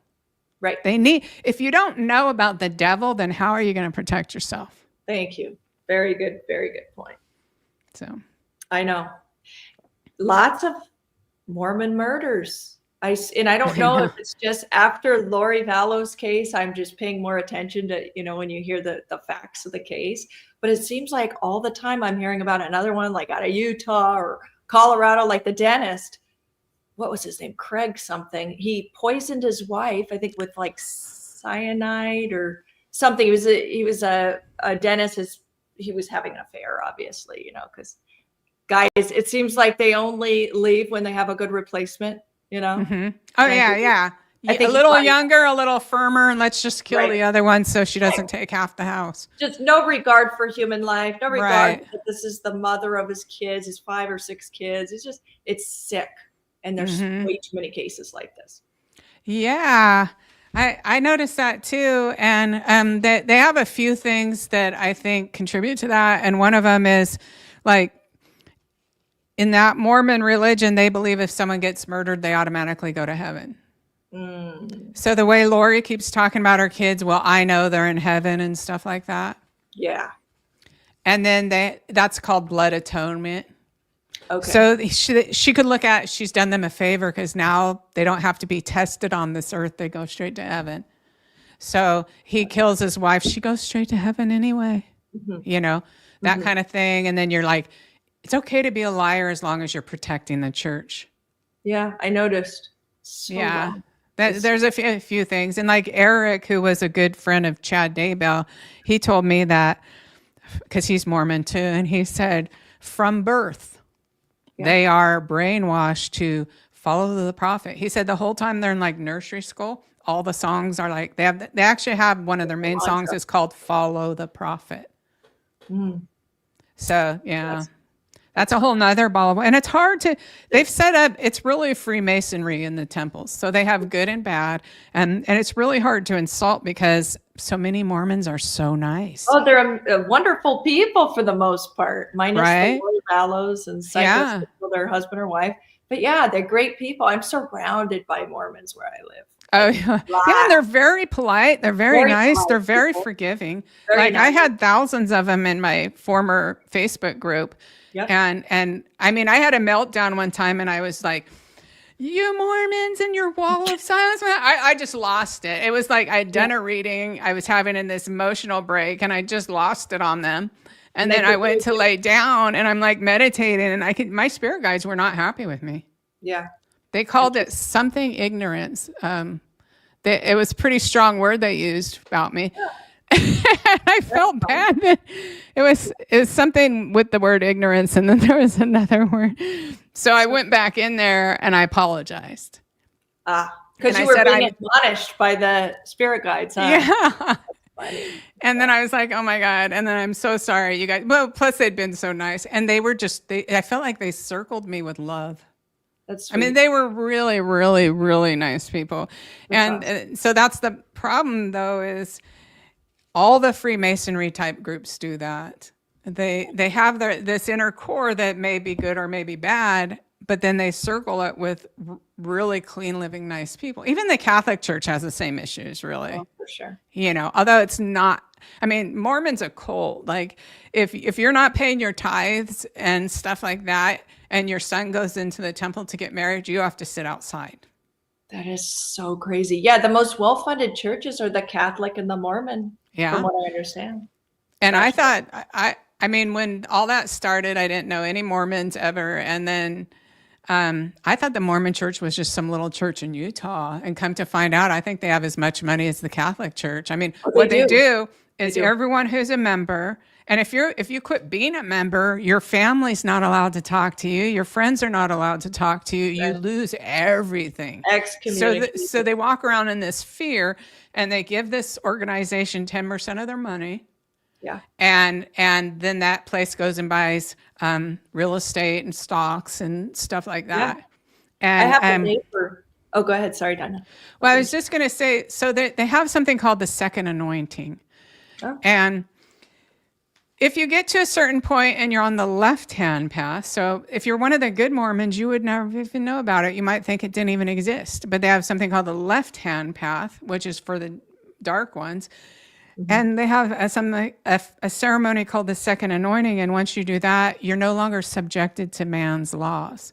So Chad Daybell did that, second anointing. And Lori Valow had the second anointing, probably by Chad. But so they believe that they're exempt from man's law. So when they murdered everybody, they're not subject. They had a higher purpose, right? They were going to lead the 144,000. So they're not subjected to man's law. So in their mind, it's okay. And they're sending them to heaven. So it's just not that big of a deal. So sick. Really. Yeah. But so you were going to say something about I was going to say, I notice with Mormon people that I know that I'm surrounded by, it's very much like, almost like Jewish culture, right? Like where you might start a business, but you're going to pull in your buddies and it's kind of a share the wealth thing. There's so much money and so many Mormon operated businesses in my area. A lot of dentist office are primarily Mormon owned, doctors. I mean, you name it. I feel like they're almost in every industry around me, but they stay in their close knit group. Mm-hmm. You know what I mean? Mm-hmm. And if you're not in, you're never in. It's like exactly. And someone told me, like, she said, you don't understand, Donna. If you live in Utah and you want to quit being a Mormon, you're not even gonna have any friends. You're not gonna have a job, right? They hire each other, and et cetera, et cetera. You're like ostracized out of everything, you know? Exactly. I know. So sad. But that was my experience, my foray into Mormonism. I had no idea. And so it's like, of course I'm freaking out because I've never seen any Mormons and Chad. And can you imagine Chad and Lori being the representatives of what this religion is? And I'm just like going, Yeah. Yeah. What was the weirdest thing that you ever saw psychically that they did together besides the eating of the leg. Sandwiches. Yes. That was pretty weird. I can't even imagine. Yeah. So by weird, you mean? It could be anything. It could be sexual. I mean, it could be anything that you saw psychically that was so bizarre. Well, let me think. Like putting a bag over JJ's head was very bizarre. And it's horrible. I mean, you described it so accurately, Don. If you only wanted to kill him, if she only wanted to kill him, she could have drugged him and then killed him where he didn't feel any pain. But see, if they want to drink any blood, they need to traumatize them to get the adrenaline in the blood. Right. But he was fighting so hard. He really was trying to survive, and they overpowered him. And I don't know, because I mostly kept the real focus was on one, of course, who did it, how did it happen, but where the bodies were. Uh-huh. Yeah, that I don't know. I guess the weirdest thing would be seeing demons. That is extreme. I saw a demon cross the yard and go in Lori Valow when she was eating the sandwiches. They went out, they made the sandwiches, and then they went out by the fire and were laughing. They were laughing while they were eating them. I saw a demon go across there. And also another weird thing is I was demonically attacked. Yeah, during that case. Imagine. And I mean, I can tell you a weird thing that happened to me that I haven't talked about before. There was actually several, and it hasn't happened since. And I have never seen demons. And it's not like I want to walk around going, oh yeah, there was demons this and demons that. It wasn't like that. It was like I've done tons of readings, never seen a demon. This was the first time, and it was throughout. So I'm in my backyard, and there's like a 20-foot, 30-foot concrete walkway to the back door, and one of my dogs, somehow it went between my feet. But normally if something was going to trip you, you'd fall forward on your knees or something, right? That's not what happened. I spun through the air. I went up in the air, parallel to the ground. I was about 4 feet off. My body was spinning. There was nothing I could do. And then I'm like, oh no. And I slammed down on my back on a cinder block. So at some point, I guess, because you know how sometimes you have a cinder block and put a plant or something, but I didn't, for some reason, there was a cinder block. It wasn't laying in the middle. It was on the edge. And it really was about 10 feet from where the dog did this. This is where I ended up. Mid-air, about 4 feet off the ground, my body spinned a couple times, and then it just slammed down on the cinder block on my back. And it was so painful that I passed out. Oh, I hit my head too. So when my back hit and then my head hit the concrete and I passed out for a couple of seconds, I almost feel like crying saying I gotta stop the emotions. I hit my head and I went unconscious. Whoa, Donna. Yeah, I don't know why it almost makes me want to cry, but you were being attacked. It's demon energy. You could feel it. If you could feel it, it's like just like when I'm cloaked in all that good energy, even when I do the murder readings, but in the demonic energy, no, I could feel it. And but okay, so I was unconscious, and then Rocky, my one bulldog that I have left now, he came running up, and I guess the other dog went in the house, but Rocky would not, just licking my face till I woke. I woke up to this dog furiously licking my face, right? Yeah. And but I still lay there. I couldn't really get up, and my eyes were still closed, and I could see the light. But that's intense. I know. I wasn't sure if I was dying.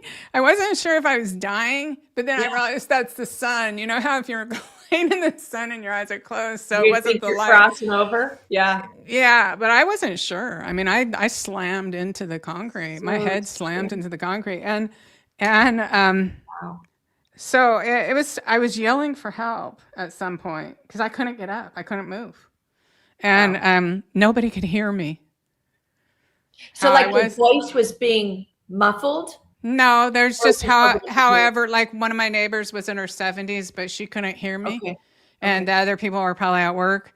So nobody could hear me. So I'm just laying there on the concrete for however long, maybe 15, 20 minutes before I could even move. And then the weird thing was I actually already had an MRI scheduled for a different reason the next morning after this happened. So when I went there, they went ahead and did an MRI on my back, and 2 of my vertebrae were actually pushed over. Oh yeah. Pushed where you could visibly see, pushed over. And it might have been a CAT scan too. I can't remember, but whatever, one of those kind of machines. And then so this went on for about 2 or 3 weeks. My back hurt. And then this was a weird thing. I was talking to someone on the phone and I started channeling. And I was channeling. And it was just like high vibration going, blah, and I was going, blah, blah, blah, like you couldn't even stop me. Yeah. And all of a sudden, because I was surrounded in the good spiritual energy, my back I felt my back just lifted by itself. It was like just being pulled up, and the 2 things went back in place. No. For real. I'm not exaggerating. You could feel it. I could feel it. I could feel my spine being stretched, and then it went, and the vertebrae were back in place, and it stopped hurting and everything. And I didn't do it. I wasn't sure. I was just sitting on my couch. That's fascinating. Wild. Yeah. So demons are real for sure. Absolutely. Yeah. You know, even before that, I don't know what my opinion would really be prior to the Lori Valow case, but yeah, it's not to be walk around afraid, but if you don't know they're there and you don't know they can influence you, and most people don't even realize that the spiritual world has as above, so below, just like people that have good people, bad people, well, so does the spirit world. And they're always whispering in your ear. So sometimes if you have thoughts that are not your own and you're like, why did I have that thought? So it might have not even have been you. I'm glad you're telling me this, because this happens to me all the time, Donna. Oh yeah. It's like, could be your loved ones. So it's good. Just like if anything like that ever happens, just the best way, like oil and water, right? You don't need to fight with a demon. You don't need to focus on a demon. You definitely don't want to be afraid, because they feed on that. That is their sustenance. If they can keep you in fear. What you do is nothing to do with them. What you do is just focus on God. Focus. And if you don't believe in God, focus on love. Focus on pure love, the energy of pure love coming in and surrounding you like a bubble of pure goodness and pure love. And nothing that's not of love can come into your energy field. That's what you do. And that's what I do. They're not interested. They've got plenty of people to go prey on who are susceptible to their influences. Right. It's not like they're going to follow you around, forever. But that's how I always do it too. And even especially like doing these readings, you are kind of delving into the dark side. Yeah. Because these people are influenced, like Bryan. Yes. That's a great point you're making. Yeah. And so it's like always, I do a lot of prayers and opening up with my spirit guides, with angels. I pray to Jesus Christ. I mean, I call them all in. I've got like about 10 of them around me before I ever open a spirit and dive into that. And I wouldn't do it without them. I mean, it's one thing maybe if you're going to do a little reading and you don't do that, but on that kind of stuff, it could stick to you. The energy could stick to you. Like, so yeah.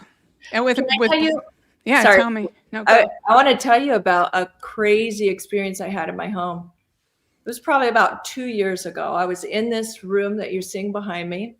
My daughter, I think it was my older daughter, was home from school. She was sick. And we're standing like right behind where I am right now. And all of a sudden we hear this huge boosh, like this big loud bang. This whole wall, which you cannot see, there's a mirror on it, shakes. It shakes for a moment. What the hell was that? Like, it was so crazy. So I'm expecting to go in my room and see something that, fell on the floor or something major, right? I go in the bathroom, there's nothing. I go in my room, I'm looking all around. There is nothing that fell from my wall. There's nothing to explain how that wall shook. Well, just recently, this like probably 2 months ago, my husband went in the backyard and he looks up onto the roof, and our roof tiles are all askew, like all whacked out. It almost looks like a giant concrete ball got dropped and bounced like 3 times across our roof. Like, it's the most bizarre thing. Really? And I still don't know what to make of that whole experience. It was and did he get a ladder and look up there and see if like maybe an airplane part fell? Or so originally he was thinking he was going to have to redo the roof, and he could do pretty much anything with his hands. He's a very talented guy. But what he was able to do was wiggle the tiles back in place, and they totally went back, just like a puzzle being put back together, no problem. So we still don't know what that even was. Wow. But I'm telling you, the whole wall shook. That's weird. Mirror. Oh, it's so weird. And I never could understand, why did that noise happen? It was so loud. But then seeing what happened to our roof made sense. I just don't know what hit it, I seriously don't know. So I've always wondered, was that like earthquake? Right. Like, what was that? Yeah, what happened? Yeah, it was really creepy though. So when you tell me about your experience, I'm like, oh, it makes me wonder, was that the other one that happened was the demons killed my bull mastiff. Oh God. And that is so painful. Oh. I had a beautiful bull mastiff. I was eating ribs one time, and some guy smart guy, had one of these leashes that holds multiple dogs. And I see these little bull mastiff puppies walking, and I've always wanted one for like 20 years. So and I left my meal. I just ran out the restaurant door. I mean, there was other people at the table, and I just ran out, and I'm like, oh my God. And I'm petting the puppies, and I could barely sleep. I was going first thing in the morning to get one of those puppies, and I had this dog, and I loved her. Like, she really taught me love. Yeah. I bought her for protection, but she was no protection. She was just pure love. But I mean, her skin was so soft, and I just loved her. And she was breathing kind of hard. And in the morning I woke up, but she was totally healthy. She wasn't sick or anything, but when I went to bed, she was breathing a little hard. But I thought she was just laying close to a heater. But then I woke up, and she had just had this, her eyes were open, and she had this shocked look, but she was dead. Oh. On my bedroom floor, and a little blood coming out of her mouth. And I was hysterical, just hysterical. But the thing about it was, it felt like The Omen. Okay. See, that's how I know it wasn't natural. The air was so thick in my room with pure evil. It was literally like, if evil was not in an entity, like Chad and Lori, the evil was in them. But if it was just a cloud, it was like so thick in my room. Like, it was ominous. Wow. And she was 125 pounds, right? So huge. Yeah. So I couldn't pick her up myself. So I rolled her onto a tarp, and I dragged it out my front door. And then I'm just like hysterical. And one of my neighbors came out and helped me put her in the car, and I brought her to the pound. But I was so hysterical there that they didn't even want me to drive. So, and that was from being involved on that case too. That was during the Lori Valow time. Wow, Donna. That's what I was dealing with, trying to help find those kids. And the way I was treated by Kay Woodcock and all these other idiots is inexcusable. It really is. It really is. I don't want to be a mean person, but it's how they treated me. I know for sure they would not have found the bodies of Tylee or JJ if I had not done what I done. I know. And what I dealt with was pure hell. And then worse, I dealt with just being stabbed in the back and kicked in the face by these people. Yes, you were. You totally were. And I think that's around the time when I started making videos, which is so bizarre because I found your work, months before then. But once all the details came out, I'm like, this lady got it so right. I have to tell the world about it. I know. In your closet, you were making videos in your closet. The timing is so interesting because you're being treated like absolute shit over here by these horrible. subhumans. Horrible. And then It was Kay Woodcock that had people making nasty videos about me and encouraging, and then they even tried to find someone to kill me. I honestly don't think she's any better than Lori. I really don't. And her daughter told me that she used to allow men to sexually abuse her daughter, and I have it on recording. So if you want to try to sue me, bring it, bitch. Sorry, I shouldn't even bring her up. I shouldn't even talk about her. But yeah, when they told me that, they go, there's this woman who keeps making videos about you. You should watch. And I couldn't, because before they found the bodies, I was so driven that they must find these bodies. Like, I was focused on that. But what happened was, when they finally found the bodies, June 9th, 2020, like, I will never forget, Teresa, who's an admin in here, texted me. Yeah. And I turned on the computer and I was just in shock. And I mean, for like 8 hours straight, my face was probably inches from my computer. And all I did was stare at that fire pit where I had seen so much horror, just absolute horror. And then about 5 o'clock, what happened though, it was like I knew my job was done. And actually, I kind of started feeling the pull away about a week and a half before they were arrested. Teresa said, suddenly you don't seem interested anymore. Suddenly you're not why aren't you trying to do anything? You don't care anymore or what? Mm-hmm. And I said, I just have this feeling that I don't have to. Yeah. I just have this feeling that I'm done doing what I'm supposed to do or whatever. And it turns out that it was only like Detective Hermosillo testified that he only found out they were going to do Chad's yard like a week before. And where they finally found the piece of evidence that would give them a search warrant was within a couple weeks of when they did it. And I had got the same release of energy, like this drive, like, push, push, push, go, go, go. And I had these spirits. I had Charles. Yeah. I had Tammy. I had Tylee. They were in my house constantly. And it's just push, push, push. And then it just released. Mm-hmm. And so, but then when they found the bodies, and I actually went to bed for 5 days. Wow. I broke out in cold sores. I had a horrible stomach ache and headache. It was like all the trauma and stress of the few months of seeing all this and trying to help these people in my house. Yeah. Just like, it just all, finally my body then reacted. Up until then, it was just like focused on them, help. You were. And then it was just like, I just got sick. I got actually physically ill.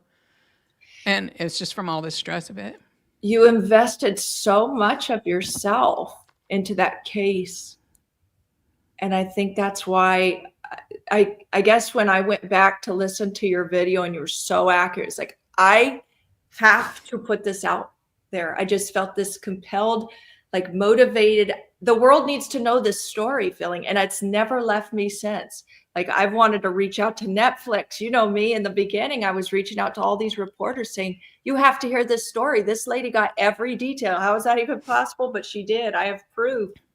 Yeah, so I know. I thought that was nice when I finally was able to listen, was like about a few weeks later, because they kept telling me about you making these videos. So see, they go, some lady keeps talking about you. And even when that affidavit was released, I couldn't even read it for about a month. I was so sickened and traumatized. Yeah. And then when I finally watched you, I thought, what a nice lady. Awesome. All these people have been abusing me for months.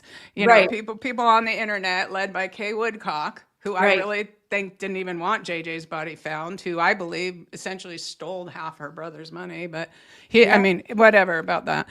Sorry, I don't want to be that kind of person that is angry and mean, but I thought you were so nice. I'm like, oh, this nice lady. That's when I reached out to you. And I really, really like being around you. I know, me too. I always get so much out of our conversations, and you're just so insightful and to be brilliant. The work you do is incredibly amazing. And I know it helps people with closure. It helps give a lot of answers where there isn't any. And like with criminal cases, I don't know. I just think that what you do is invaluable. And people understand that. Yeah, I only like, if I look at a case, say this man that shot these people on the trail, I knew they would find him within days. I mean, they're going to find that guy. There's nothing in there pulling me that I need to, because you are exposing yourself to evil trauma energy. I didn't need to do anything. But then I'll see another case where they have no, it's obvious they have no evidence. They don't have any leads to follow. And I'll get a strong pull. It's like a pull from my gut area, like, do something. I think that's what happens to me now too. Yeah. Just where you feel like you have to speak up about it. And in your case, do a reading. In my case, it's like, okay, I need to report on this. This seems very important, you know, and you can't really describe what it is about it, but it's something that grabs at your soul. Okay. Yeah, exactly. Like Suzanne Morphew for you, like really, really, you identified with Suzanne Morphew a lot. Yeah. Yeah, but absolutely. That was the second case I really got into after the Daybell in Valow thing, you know, that case. It was like, it felt like Suzanne's family had left her in the lurch, or just not betrayed her necessarily, but they weren't holding Barry to account. And I couldn't understand why. Why are they not saying anything? Remember before the information started? Oh, yeah. They didn't. Well, poor Andy in that search debacle. And then he went back and didn't say, and the rest of them were pretty quiet. Oh, and then the kids were defending their father. And I think that's why we all adopted Suzanne Morphew. We felt like there was nobody to represent her. And so like you took on the role of figuring out what did she do like her last 24 whatever hours. I don't really know. Yeah. Like, with the readings, it seems like that's what you pick up typically. That's what it was. It was like all these glimpses of the day or two leading up to it, and then the actual fight while he strangled her in the kitchen on the bathroom floor. Right. He strangled her to death. And then, you know what's weird is like after he kills her and she's dead, he's still abusing her body. And he's saying, why did you make me do this? Why did you make me do this? Well, Brian Laundrie, after he murders Gabby Petito, he's still abusing her body. Like, what is it with these disgusting domestic violence sickos? Right. You know, they're so angry that after they've actually even murdered another person, their person that they loved, then they're still yelling at them after they're dead and assaulting their bodies still after they're dead. Like, that's the one thing about doing these readings is, to me, it's shocking. They don't just murder each other. They harm each other in a way where they want to see the person suffer. That's so sick. I know. And in Barry's case, you know, the mother of his kids, his 2 daughters, and that he would do these horrible things to her and unapologetically, right? I mean, I don't think he felt any guilt. Which one are we talking about? Oh, Morphew, Barry Morphew. Barry Morphew. No, what about? Oh, just saying that he could murder the mother of his children, his wife, you know, of 25 years or whatever it was. How he could do that to Suzanne is beyond. I know. It's sick. High school sweethearts. I know. And then feeling like the daughters were defending him, but then realizing, you know, if that were me and my mom's now gone and all I have is my dad, would I defend him too? Maybe, you know, it's like, it's hard to know what you would do, I guess, unless you're in that situation. But I've never felt good about that it feels like they've just stood by their dad the whole time. It seems weird. But then, like, you look at some of the stuff that Suzanne wrote to people about how, since she says, I don't know what my younger self was thinking. So there was obviously things she thought she could change. But then she felt like their whole life, he pretty much played everyone against each other. And that Mallory was kind of his, and then he would manipulate her to go against Suzanne, and so he would create this dynamic, and it was always please Barry or else, Barry or else, and so the kids grew up being trained, please Barry or else. We never upset Daddy, and they didn't have any money, so they're used to being taken care of. They also didn't have any money of their own, but you know, they could have contacted their relatives and probably went there. But yeah, it's real sad. And especially for the younger one, I know the younger one loved her mom She was close to her. Yeah. Yeah. And she begged her to leave, to move out, just let go. So a lot of people stay in marriages, like they had that nice house and stuff. And I know it was mostly Suzanne's, which is part of the reason he murdered her, because she wanted to leave the marriage and take her. And he wanted the money. Half. Yeah, right? Exactly. Exactly. In fact, in the reading, I was saying if she was willing to sign the paper, like he was trying to get her to sign some paper, it turns out, about turning over the finances because she had cancer and she wouldn't do it. And if she was willing to not divorce him and stuff, it felt like he wasn't going to murder her. It was like that restaurant meal he took her to try to talk her into, at Mystic Pizza, trying to talk her into staying in the marriage and stuff. If she had said yes, he wasn't planning on murdering her then. It's not like he was planning on murder. He was planning on murdering her. He planned the whole thing, but only if she was really going to leave. Like that. That makes so much sense. So do you think then on the day, Saturday, May 9th, he gets home from doing that job? I think nearby, it wasn't too far away. Basically, the evidence shows that he gets out of his truck and he possibly charges at her. And then that's when I think just previous to that, maybe a few minutes before that, was the last time she's ever heard from. Do you think that he got home and maybe caught her on the phone with Jeff? Or like what happened there? What is your opinion on that? Or do you think he was faking her being alive still? Because some people theorize that as well. I think him leaving her with the money was the biggest problem. He was grossed out by her chemotherapy. He was grossed out by the hair in the drain. They showed me like him picking up hair and just being really grossed out. Gross. And here, he wasn't going to let her, like, she's dying anyways, and she's going to take 2/3 of the money. Mm-hmm. That was the motive. And I even wonder, do you know on the way home, he stopped and got muriatic acid? Oh, yeah, I think I did hear. Okay, so when I interviewed this hitman before, he told me that they melt bodies in muriatic acid and you can just buy it from Home Depot.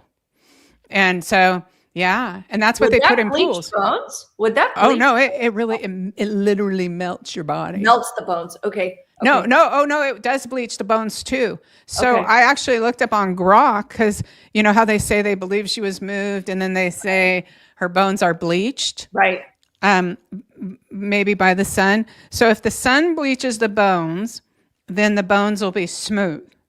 But if the muriatic acid was what bleached the bones, then the bones would have little pockets, little teeny microscopic divots. Porous. Mm-hmm. Okay. Yeah, I looked on Grok. So I actually wrote a letter to that one guy, the body bags guy or whatever. Yeah, Joseph Scott Morgan. Yeah, yes. I wrote a letter to him and asked him to address that, but I haven't seen him address that. But I don't think I couldn't find an autopsy to say more if they established that the bleached bones were smooth or were the bleached bones with divots. So could he have put her there and then covered the whole thing with muriatic acid or, I don't know, but I'm just that's something that I kind of want the answer to. Yeah. Oh, I do too. Yeah. Joseph Scott Morgan actually believes in psychic abilities. One of the very few out there that admits it. Yeah. And I think, if I'm not mistaken, Dr. Brocado does as well. Oh, he does? Of the only few. Dr. Brocado, he often collaborates with the lab, Josh from the lab, also with Chris McDonough and a few others. I think even Jennifer Coffendorfer he's collaborated with. Brocado? He's a doctor. He's like he studies human behavior of these psycho serial killer type people. Oh, and he has his own channel, right? I don't know if he has his own channel, but he's oftentimes on different YouTube channels. Is he the one that is always on Chris McDonough's channel? Yes. Oh yeah, he does have his pulse on it. He's one. There's maybe been 3 that I've listened to where I'm like, oh, he gets it. He gets it. From what I experienced with Bryan. Yep. And everything, how I felt, how I received his energy and I received his thoughts and everything about Bryan and his motives and everything else. And I was listening to him and I was like, yeah, he's got it. He gets it. He's one of the very few. He understands. Yeah. Very few. He gets it. And then there was like 2 psychiatrists that aren't even on all these YouTube channels. They just, like, on Inside Edition, I saw him, some psychiatrist, and I kept trying to find his name, but he was talking about it is possible to be a vegan and to also be obsessed with blood, because if he's with abstaining in front of everyone, he's not going to sit there and get a hard on in front of everyone either, and also lose control. Lose control is, he just gets into that rage mode, and he's all about this blood. So of course it would seem normal to abstain from it, Right. And I thought, okay, that guy had it, and another one talked like that too. Oh my God. This is Chloe. You guys have seen her over the years. If anybody in here is on my channel sometimes too. Yeah. She's beautiful. Thank you. Is that called a seal point? No, she's a Siberian. So she's got the pretty blue eyes. Oh, she wants to get down. My husband cut her hair recently. So she has he did? Yeah, it's so funny looking. She's pretty. But thank you. Thank you. But back to Dr. Gary. Yeah, he seems to really get it, Donna. And there's only maybe 4 or 5 people that I can even stand listening to. I know. I get real irritated. I do too. I get real irritated when they say really super stupid things. And then the people they'll go, oh yeah, I'm this doctorate and this and that, and I know what happened. I know what he's thinking. No, you clearly do not. You know what I mean? But in their benefit, I'm sure, like, they're not following it. They might work at a full-time job and someone might hand them a 3-page synopsis. Hey, we're going to talk about this. Give us your opinion. You know what I mean? So they're just like guessing. Exactly. Like, I think one of the very important things that, and I think it was because of you that I was in tune with this, was that map early on, Donna. When you told me, or I guess you told the world through your reading, that this guy was serial killer energy. And I started seeing these posts on 4chan, and that there were coordinates and locations that he had seriously taken screenshots of and put online. And he said, there's more here. Yeah. So in other words, it was multiple locations of evidence buried. Is what I heard. And the only reason I concluded that he buried it was because of you. The only reason I concluded he was a serial killer was because of you. So my eyes were peeled to look for that kind of info. So when I say only a few people I can stand even hearing talk about this case, it's because I feel we so deeply, you especially, profiled this guy. Oh yeah, I missed my calling, I'll tell you. Yeah. If I was an FBI profiler, could you imagine how good I would be? Seriously, that is a calling for you, Donna. But yeah, and if anybody is looking for the knife, I put that 4chan post in my posts on my YouTube channel. Yeah. So you can scan down and find that. Yeah. It has actual, I mean, if I do go to Idaho, that's absolutely one of the places I would look. Yeah. And there's multiple posts. There's another post that shows it's an aerial view, kind of, so it shows the trees and this cluster of trees, and then it's got a red circled area, and it's very close to the Washington state line. So it indicates that is where it was maybe buried, I guess. Really? So I didn't see that. So is that on 4chan? That was on 4chan, yeah. So if you come across it again, send it to me. I mean, don't go out of your way to look, but if you come across it, send that one to me. I mean, I have a whole file, and I swear next time I do a case, I'm going to be organized. They don't have names, Yeah. It's like, it would be good but I move so fast that it's like, and I've just got file after file after file of unknown, a whole file of 4chan posts. Right. Because remember he said, I'm going to be hiding in shithole Pennsylvania. Exactly. Of course that was Bryan. How would somebody else say I'm going to be hiding in shithole Pennsylvania? And I think that's where my frustration has come from so much that it's like, I only want to be here to talk about it with you, because I don't even know if I could talk about it on my channel in the future. It's making me so irritated hearing these people ignore the facts. And I know that they have to for legal reasons, probably. He was absolutely on these different, Facebook groups. Oh, yeah. And he had these multiple usernames, and he was on Spotify. I mean, I could show you this stuff. And so it's like, I'm at this point where I don't even want to talk about it with anybody. It's just, I'll just listen to other people talk. No, I believe he was Papa Roger. He was. Even if they didn't find the connection, I believe, 99%, I could be wrong. So it's not a psychic thing. Sometimes just me talking, people think she's making I'm not making a psychic claim, but my gut instinct feels like I believe he's Papa Roger. I think so too. And when the FBI was, or maybe it was actual local law enforcement, when they were pulling the records from, let's say, Instagram and Facebook, if they had even one part of like the alphabet off, right, or an underscore where it should have been a dash, then the record would come back as, oh, it's non-existent. So it has to be exactly what the name was. And if they didn't know what his name was on, let's say, Instagram, of course they're not going to get those files, right? He could have been under different aliases, is my point. Oh, yeah. I've made so many profiles, I don't even remember the passwords. Exactly. Like, all you got to do is make an email. I have so many emails. I don't know them all. I don't even use them. But it's like all you do is then you go on and that's your account. Like, and They said he had multiple phones to top it all off. Thank you. And he did. Yeah. So easily he could be that. But see, Bill Thompson can't say that. He has to say only what they have in their evidence file. I know. And I'm glad you're reminding me of that, because I've been getting frustrated about that too. I'm like, why don't they just tell it like it is? I hate the BS. I'll tell you what I really hate is when people assign human attributes to Bryan. I know. Like when people go, he went around the block because he was hesitant. He wasn't sure if he wanted to kill him. And I'm like, oh, yes, he was very sure.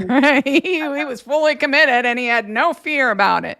That's the stuff that I'm like, that's not saying it right. Like Definitely. That. And in our January 1st, 2023 live stream we did together, Donna, shortly after he was arrested, but before the affidavit came out about him, you were talking about how he was circling the house. You said multiple times that he did. That didn't come out for another 7 days in the affidavit. I even saw him do that 3-point turn. Yeah, you did. I know. And I said, oh, well, he was parked here first and then he moved here. And I do concede that he may have ended up parking up on the upper street, but they showed me him coming down or not coming down, but they just, where it picks up is I'm in front of the house and I see him walking across the dry parking area and he walked right to the front door. And I couldn't tell if he jiggled the handle or if he was just trying to make it look like that. And then he moved on and he went to the side of the house and up the side of the house. Interesting. That's so interesting. Wow. I know. And then you nailing the fact that there was surveillance surveillance. Yeah. Yeah. If you go up 4 buildings, there's some camera on the roof and then that Linda Lane footage. That was so interesting. Yeah. Those kind of details. I mean, when people try to say, oh, she just makes this shit up. No, she doesn't. You can't make that at the pool party. The pool party. Okay. If you look on my Xana Kernodal reading, Kaylee Gonsalves, who wasn't even friends with the person having the reading after Xana was done, but towards the end of the reading, there's like a whole 10 minutes, Kaylee stepped in and she was like, I was trying to look around her because they also were friends with Maddie. And I was looking in Maddie's room. But Kaylee's went like this with her spirit hands, like, listen to me, like that. And then she was going on and on about this pool party. And then it was like 9 days later, Nancy Grace comes on this neighbor and there's a pool party.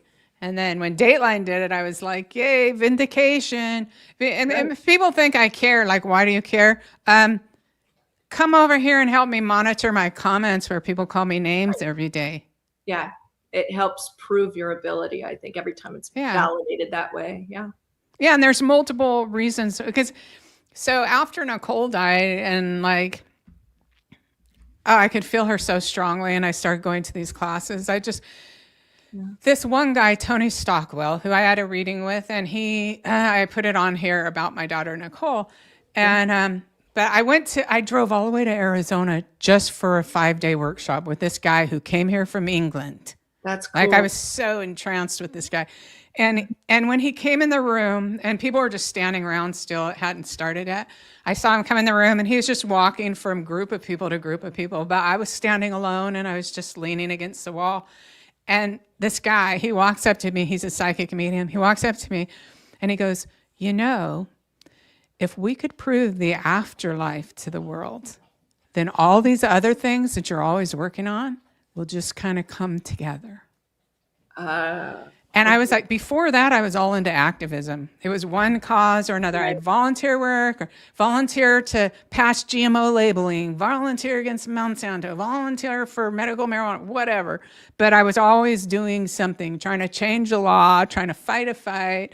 And when he said that, I was like, there's no way he would know that about me. Yeah. And I thought, yeah, okay.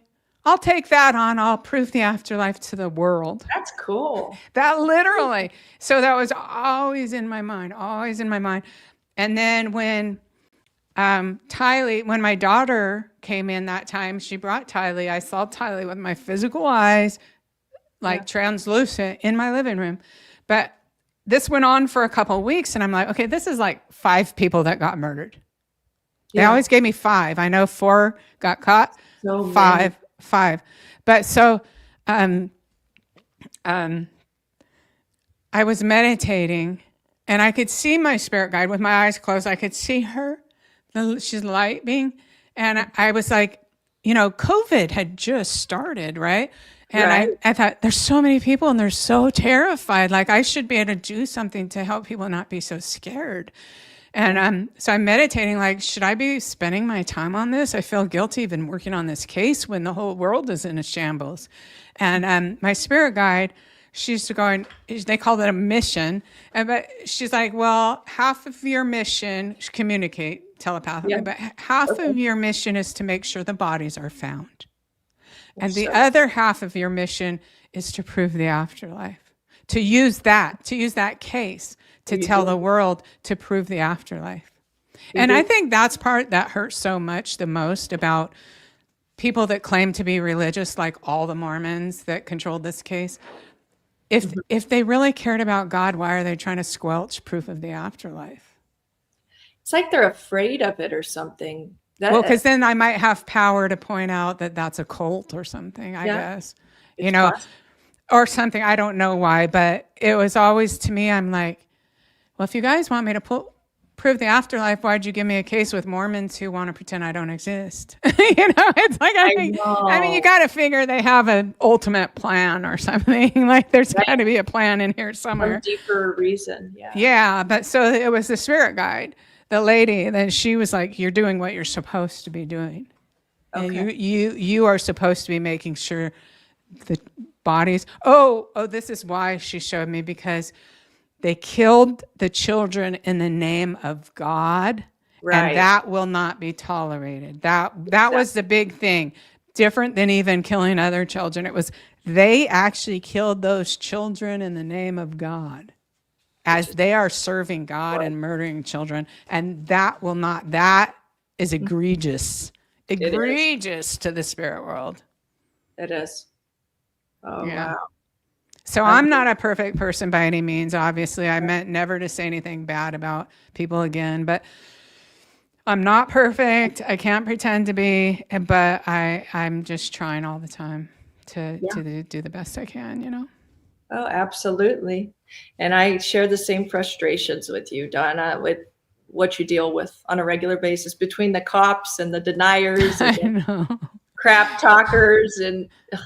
Even Gray Hughes the other day, so funny, because all he'd have to do is listen to my reading. Anytime anyone brings me up, I'm sitting there watching him on his maps, only because I'm not technical. Me neither. Like I can't figure out how to do that stuff. Me neither. But anytime anyone brings me up, he just like almost melts down. Yeah, he does. He goes, hates them. I'm telling you guys, psychics are not real. They are just good at guessing. I wish you would do a reading on him, Donna. Oh my gosh, that's what you do. He would get mad. Put a reading out of him. And it's irrefutable, undeniable maybe he would. I don't know. Maybe he wouldn't even listen. I don't want to do that with that. I wouldn't want to do that just to not. I don't want to start friction. And he can not believe that if he wants, because definitely women tend to have more intuition. So that's why more women kind of are drawn to like, oh, this is pretty neat, you know. But and some men have that, and some men are psychic mediums and stuff, but maybe he's just so dead. I mean, he obviously, if he's good at factual stuff, the mechanical stuff of making the maps and making the 3D models, he's real left brain. He can't comprehend in his stone brain. he can't comprehend that there are people that can sense what is beyond our physical bodies, you know? Exactly. And that's okay. I don't need to make him admit anything. I know. You're right. You're good about that. See, for me, I just want to, I don't know, because I look back on how hard-headed I was before finding your work and going, no, that's all BS. It's just crazy, you know? Yeah. This crazy lady's talking about this kid's leg being shot. Yeah. No, I mean, when you proved it to me, now I just feel this desire in me that I want to share with the world that, yes, this is a real deal, that you guys can be very helpful with these cases, that there's no reason to not get the help from a person like yourself when it comes to murders, true crime in general, you know? Well, especially if there's no evidence. Well, yeah, when there's no evidence, what do you have to lose? You've got nothing to lose. And so that's why I've always been like a staunch protector of you, an advocate of you. I appreciate that so much. I really. Oh, tell people the name of your channel. Oh, yeah. Our tags aren't up. I don't know why. So StreamYard made itself a little different lately. So Donna and I have done tons of collaborations together over the last 4 years now. I'm Sweetie Pilo on YouTube. So if you look up Sweetie Pilo, you'll see my channel. And if you want to watch all of our live streams, we've got a number of them on my channel, Donna, like at least 10 or something by now, I think. And even starting out right after he got arrested, right? We did a really good live stream. We did a really good, it was solid. And the following one was great too. So all three of them, there's a series. So they're linked in my playlist, and I'm going to put Lauren's channel. So it's Sweetie. Oh, there's someone wrote it. I'll put a link to her channel, or if one of the admin, if it's easy for an admin, they can do it. But I'll put a link in the comment so you can make sure you're subscribed to her channel, because please support. Like, Lauren really put herself out there. Like, at a time when I was being attacked regularly, Lauren, she had a walk-in closet, but she has children, so she didn't want her children to after her, so she goes in her closet. I'm like watching this lady talking, like, why is she in her closet? What a weirdo. I thought it was cute. Well, I understood, because you had kids and the subject matter is so horrible. Well, Layla was in the very next room, and she was 2 and she was asleep. It was that time of night when I made the video, so I didn't want her to hear me. Exactly. And you're like, listen, you guys. I thought, you know what? That is so brave and so nice, because I know that there's people who listen to me all the time, and they make stories about what I say, but they never acknowledge me. And I don't mind at all if people do that, but gosh, please just at least acknowledge me. You know, if you're going to listen to my reading and then turn around and make multiple YouTube videos based on theories about my reading, then why not acknowledge my work, you know? Why not? Let's bring this out of the shadows, because people have used psychic mediums throughout history, and it's so hidden. It had to be hidden because they murdered people like me. Yeah. You know, unless they were working for the king, and then if they got something wrong, they'd get murdered then. Wow. Did you know that? I didn't know that. Oh yeah, they had psychic mediums that even their job was to remote view like boundaries or like where, and if they were wrong, if say an army infringed on there and they hadn't picked it up, guess where they're going? Out to the chopping block. Jeez. For real. Okay. For real. So you could be working for a king and queen, but if you fall into disfavor, they're going to kill you too.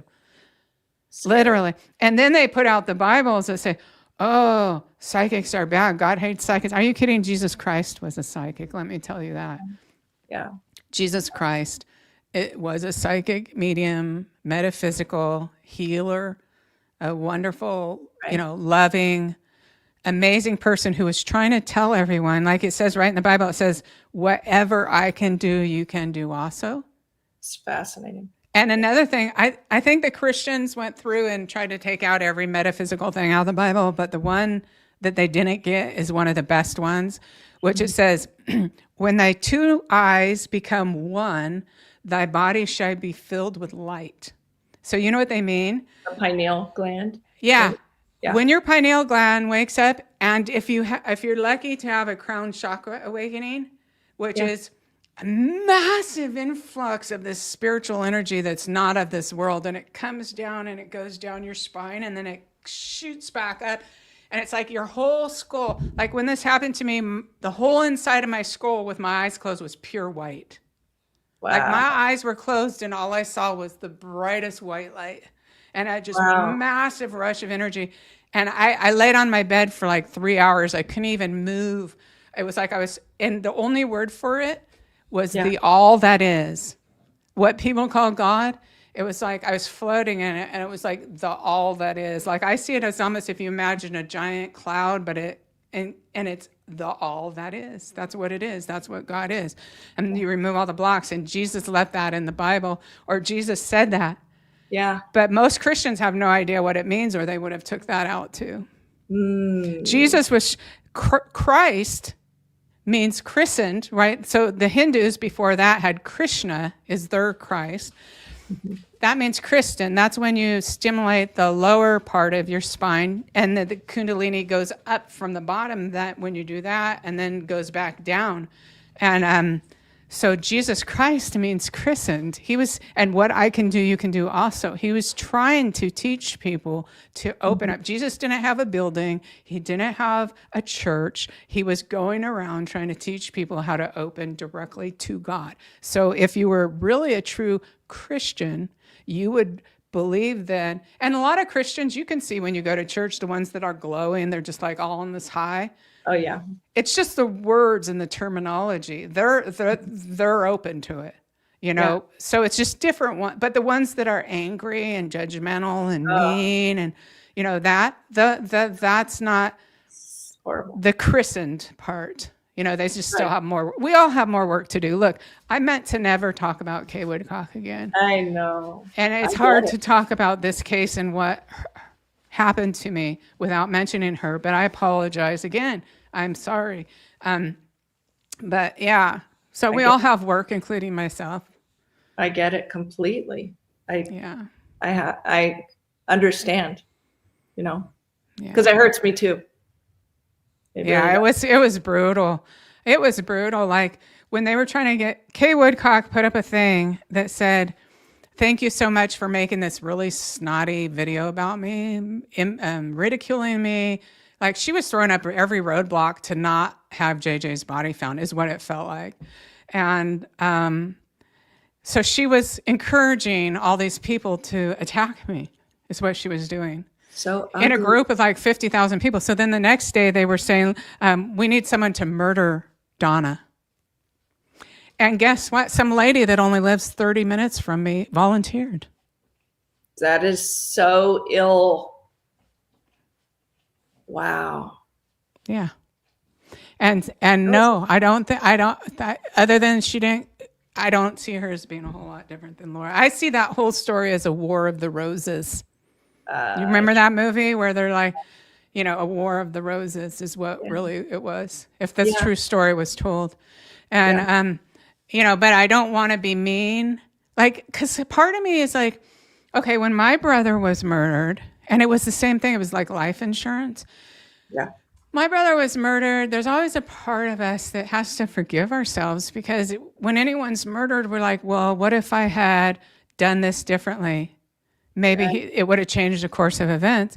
So if I have to forgive, I have to forgive myself too. It's deep, yeah. You know what I mean? That profoundly, that thought came to me too, is maybe what I need to focus on is forgiving myself inside, because my brother called me like the day before he said he would have come at Christmas, but he didn't like somebody else that I invited. And so he didn't come. So if he had been there, like at Thanksgiving the month before, he came and stayed at my house for 4 days. Mm-hmm. So I felt real bad, like I could have changed it if only, right? And so then I'm furious at Kay why she sent JJ back to Lori, but that judgment is not really about her. It's about myself. Or I'm furious about myself because I had a feeling to get in my car and drive to my daughter. I knew she was having a problem and I didn't do it. And then that's the last time she was ever seen. And then her body was found. So it's really about ourselves when we reflect, or at least we have to look. These things really happen, but I also have to look inside. So it's like a replaying of these events where you feel like you could have affected the change that would have saved their life.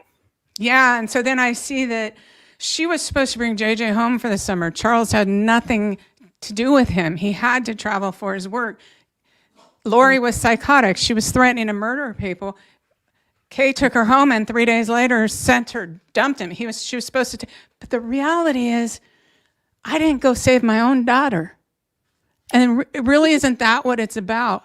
And every single person who's a victim of a murder, they feel that even more than a regular death because that shouldn't have happened and maybe they could have done something. I mean, on the Friday night, I felt like there was a hand pushing me to go get in my car, but I was like, it's like 10 o'clock and it'd be an hour drive and I don't know if they want me there and I don't know if there'd be a place to sleep. So I said, and then I was taking care of someone's dog. So in the morning I went over there and I felt that so strong, like just get on the freeway and go there now. Mm-hmm. And this story is important because people also need to start trusting their intuition. Because I actually pulled over in Staples parking lot and I sat there for 10 minutes, rationally, intellectually, talking myself out of this overwhelming urge that I should drive to my daughter. Wow. And that day, she left a note that said, go for a walk. She called a friend and she said she was going to go meet her ex-boyfriend to get her stuff back, and she wanted a ride. That was the last person that that was, besides the course of events, but the last person known to have talked to her, and she disappeared into thin air. And then 5 days later, her body was found. And it's really about me forgiving myself rather than being angry at Kay Woodcock, right? For sending JJ back. Do you get it? It's really about forgiving ourselves. Yeah. It's misplaced guilt, maybe.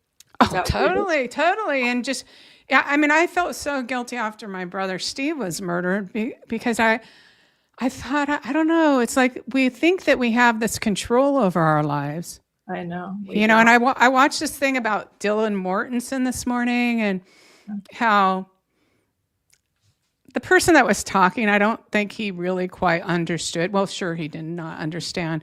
If you have a family member murdered, one of the things that you deal with that is different than other kinds of death is you will never feel the same again in your life. When another person out in the world knowingly, voluntarily eliminated your loved one. Mm-hmm.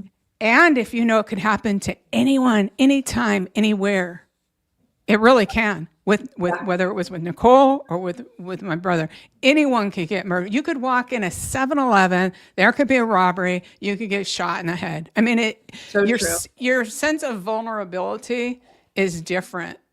From then on, because and you see a side of humans that you normally really don't think exists, Yeah. So. Wow. It's a level that I'm sure like you can never go back. It's that, what do you call it? Oh shoot! There's innocence or naivete. Yeah, the naivete of it's your life stripped away from you permanently. Gone, and now you see things for what they are. And your life experience will be different for the rest of your life. You might be able to get functional, but you might not. And then the other thing that the person didn't get, PTSD is a physical thing. Mm-hmm. So it's good to learn coping skills, but it's important to understand that no pill is going to make PTSD go away.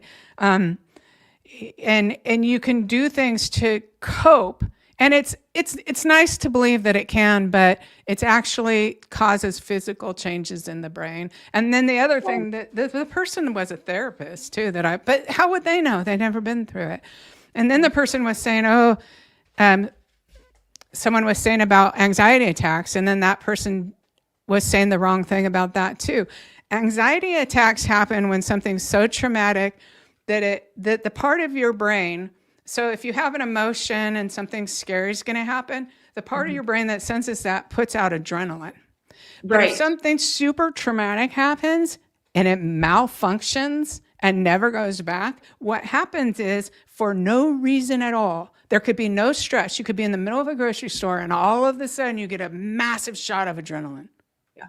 For no reason. And the adrenaline's so strong, your heart's pounding, and then overwhelming. Yeah. Yeah. And then your fear adds to it. So that happens, and then you go into a state of fear, and it just full on puts you right back into that spot.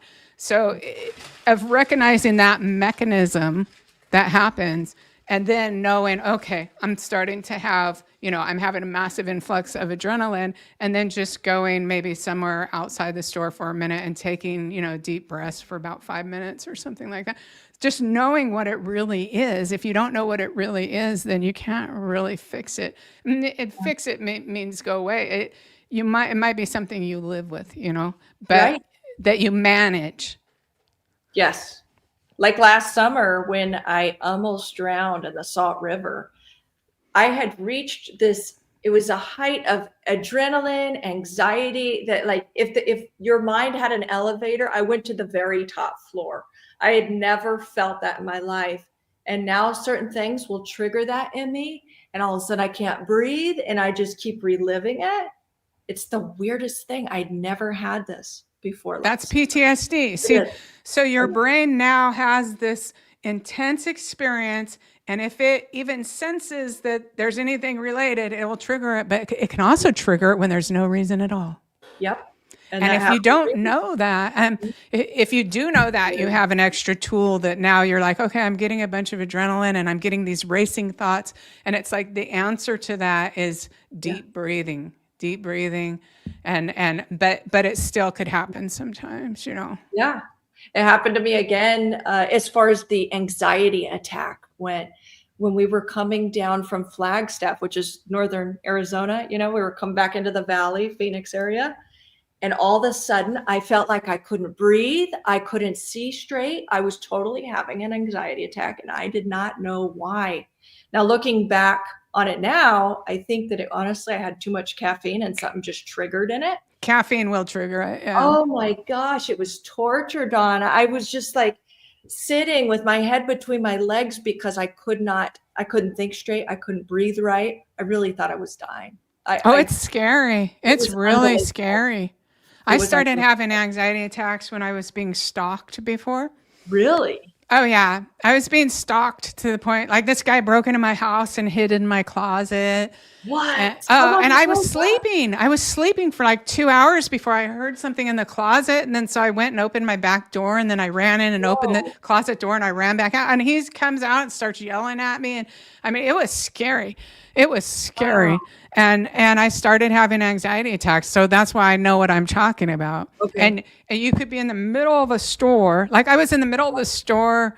And so I was slightly stressed because it's like being a single mom. I had a little bit of a budget, and I'm like, really, should I buy this? But I want to buy this, little skirt for my daughter or whatever, just nothing that should cause an anxiety attack. But all of a sudden, there's that massive release of adrenaline, and then I get scared, and then, the two men behind me were trying to flirt with me. And the thing is, when the guy was stalking me, then any man trying to flirt with me was scaring me. I was like, get away from me. And then they started calling me stuck up. I was in the middle of an anxiety attack, and then they're not trying to say it to my face. They're saying it to each other, like, don't bother talking to her. She's stuck up or something. Because and it was like, all I wanted to do was run out of the store. Yep. I was so scared. But then I called the county mental health, and I told them what was going on and went in there. And that's when the lady told me about the anxiety attacks. And that's the mechanism, is the part of your brain that does that. It doesn't function right anymore. And it just spurts out adrenaline sometimes for no actual reason. So you have to know that. And so that, because if you feel fear, it's going to do it worse. Okay. That explains a few things for me then. Yeah. Okay. So if that starts happening, then you're like, oh my God, oh no. Then the whole world goes hollow. Your thoughts are all racing. So the whole thing would be like 10% of what it was if you just felt this massive adrenaline, started to feel the anxiety and go, okay, that's okay. My brain just needs to relax. I need to get some oxygen in there, and I know I'm okay. You know, and do the breathing, deep breathing and stuff. Talking yourself through it, I think, is huge. Yeah. And knowing it's okay, because once you feel the fear, then it's going to release more adrenaline. Oh my gosh. Yeah. It's a prison, really. Dealing with PTSD is like a prison. It's, you know, and for years, it's like people think you're supposed to get over it. Oh, get over it. Oh, are you ever going to get over it or whatever? But I saw this one psychiatrist from Yale, and he did like an hour-long lecture, and he says, no pill has ever helped PTSD. None. Right. No therapy has actually ever made PTSD better or go away. Mm-hmm. I mean, you can do things that manage PTSD, but it's a physical change in the brain. Totally is. I know. So when you think about these surviving roommates, and imagine what kind of, not only guilt, but just remembering the events that night that were scary, loud, whatever it is. I mean, God, I feel so bad that I haven't given them more grace along the way when I think about that. Yeah, I know it's easy to kind of objectify people and not, I mean, it was really good that Dylan showed up and was able to talk there, because I think it opened a lot of people's eyes to, you know, what she's been through. Like in that first reading, I saw her out of her body. Like she went like that and fell back on her bed, and I actually saw her energy body out of her body, you know, and whether she should have called or not, she lived in a party house. She just moved in. She was the junior person in the whole house. All the other ones were bosses of her, and they did pranks all the time. And it was an open house. Anyone could come there and party. So why would she think something was up other than maybe someone's wrestling upstairs? Or then she sees this guy and she's terrified, but she doesn't know, and she's drunk, and, you know, I just don't think the vilification of her was appropriate at all. Yeah. You know, and you connected some dots on that whole deal too with Dylan, that maybe she had dumped some weed or whatever it was. What do you remember? Oh, the box. Well, I didn't see what was in it, but yeah, it was a box. Okay. Because some guy was caught on camera, I guess, on surveillance, picking up the lid of the dumpster and looking inside. So I almost wonder if like maybe she relayed the message, hey, I had to dump some stuff, like you want to go grab it. I don't know when that whole dumpster look, the view happened. But when I heard that, I immediately thought of what you channeled from the whole Dylan Mortensen thing. And I even feel a little bad about that, but it's like all I can do is say what they're showing me. Right. You know? And I think you're right. I do. I think you always get it right, honestly. Yeah.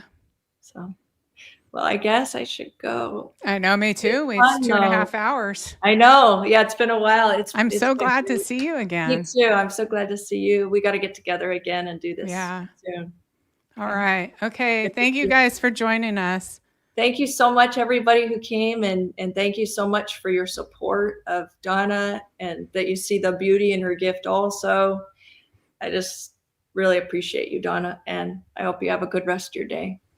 Yeah, thank you. And if you are able to share out our videos or share any of my videos or put my name on there, I've only had 400 new subscribers in the last year, which means my videos are... Are you serious? Oh, yeah. My videos aren't being shown. My videos are not being shown. Mine are being suppressed too, Donna. I guess. And that's why I keep going, if this channel is going to grow, I need your help. I really do. I know. I feel at the point where I'm like, I don't know that I want to keep doing this. Like, I'll keep in touch with you, but I don't know that I want to continue on sometimes here. Right. It's kind of toxic at times. I don't like the way we meet each other. And I go, is this really worth all the misery sometimes, with people just being so horrible to each other? Yeah. Toxic. It's not good for our bodies, you know, I guess is what I figured out recently. Totally. It can make you sick. Absolutely. And I'm trying to eliminate anything that can make me sick, honestly. Yeah. I think about those things too. Yeah. Oh, and then, so if a case comes along, I'll do it, but I'm not like going to jump from one case to the other. I might just start doing Christians, or not Christian, but like more spiritual. Right. And just, you know, normally before I was on YouTube, I did 1 or 2 cases a year. Yeah. For like 6 years, but not every week, you know, and stuff like that. It is toxic. I could feel sick when I get too into it sometimes. For sure. Because it's like we're all in. When we're in, we're all in. And it does take you down if you let it. I feel like it can anyway. Yeah. Oh, yeah. And I've even seen a change. Notice like some people who are new YouTubers, and then it's like 3 years later, and every day they're on there and all they talk about is crime and crime and crime. And their looks even change. They get a darker look on them. And well, it's just like a sick look. It's like, I don't know if you could do that for all that long and then not feel sick, you know? Yeah, so, completely. But I might be more sensitive. Maybe it doesn't bother them as much, but their faces look a little darker to me. Interesting. Yeah. Yeah. I could see that. Well, anyway, take care, Donna. All right. Subscribe to Donna. Don't forget. Yeah. Guys, all right. And Lauren. Okay. See you guys later. Okay. Bye. See ya.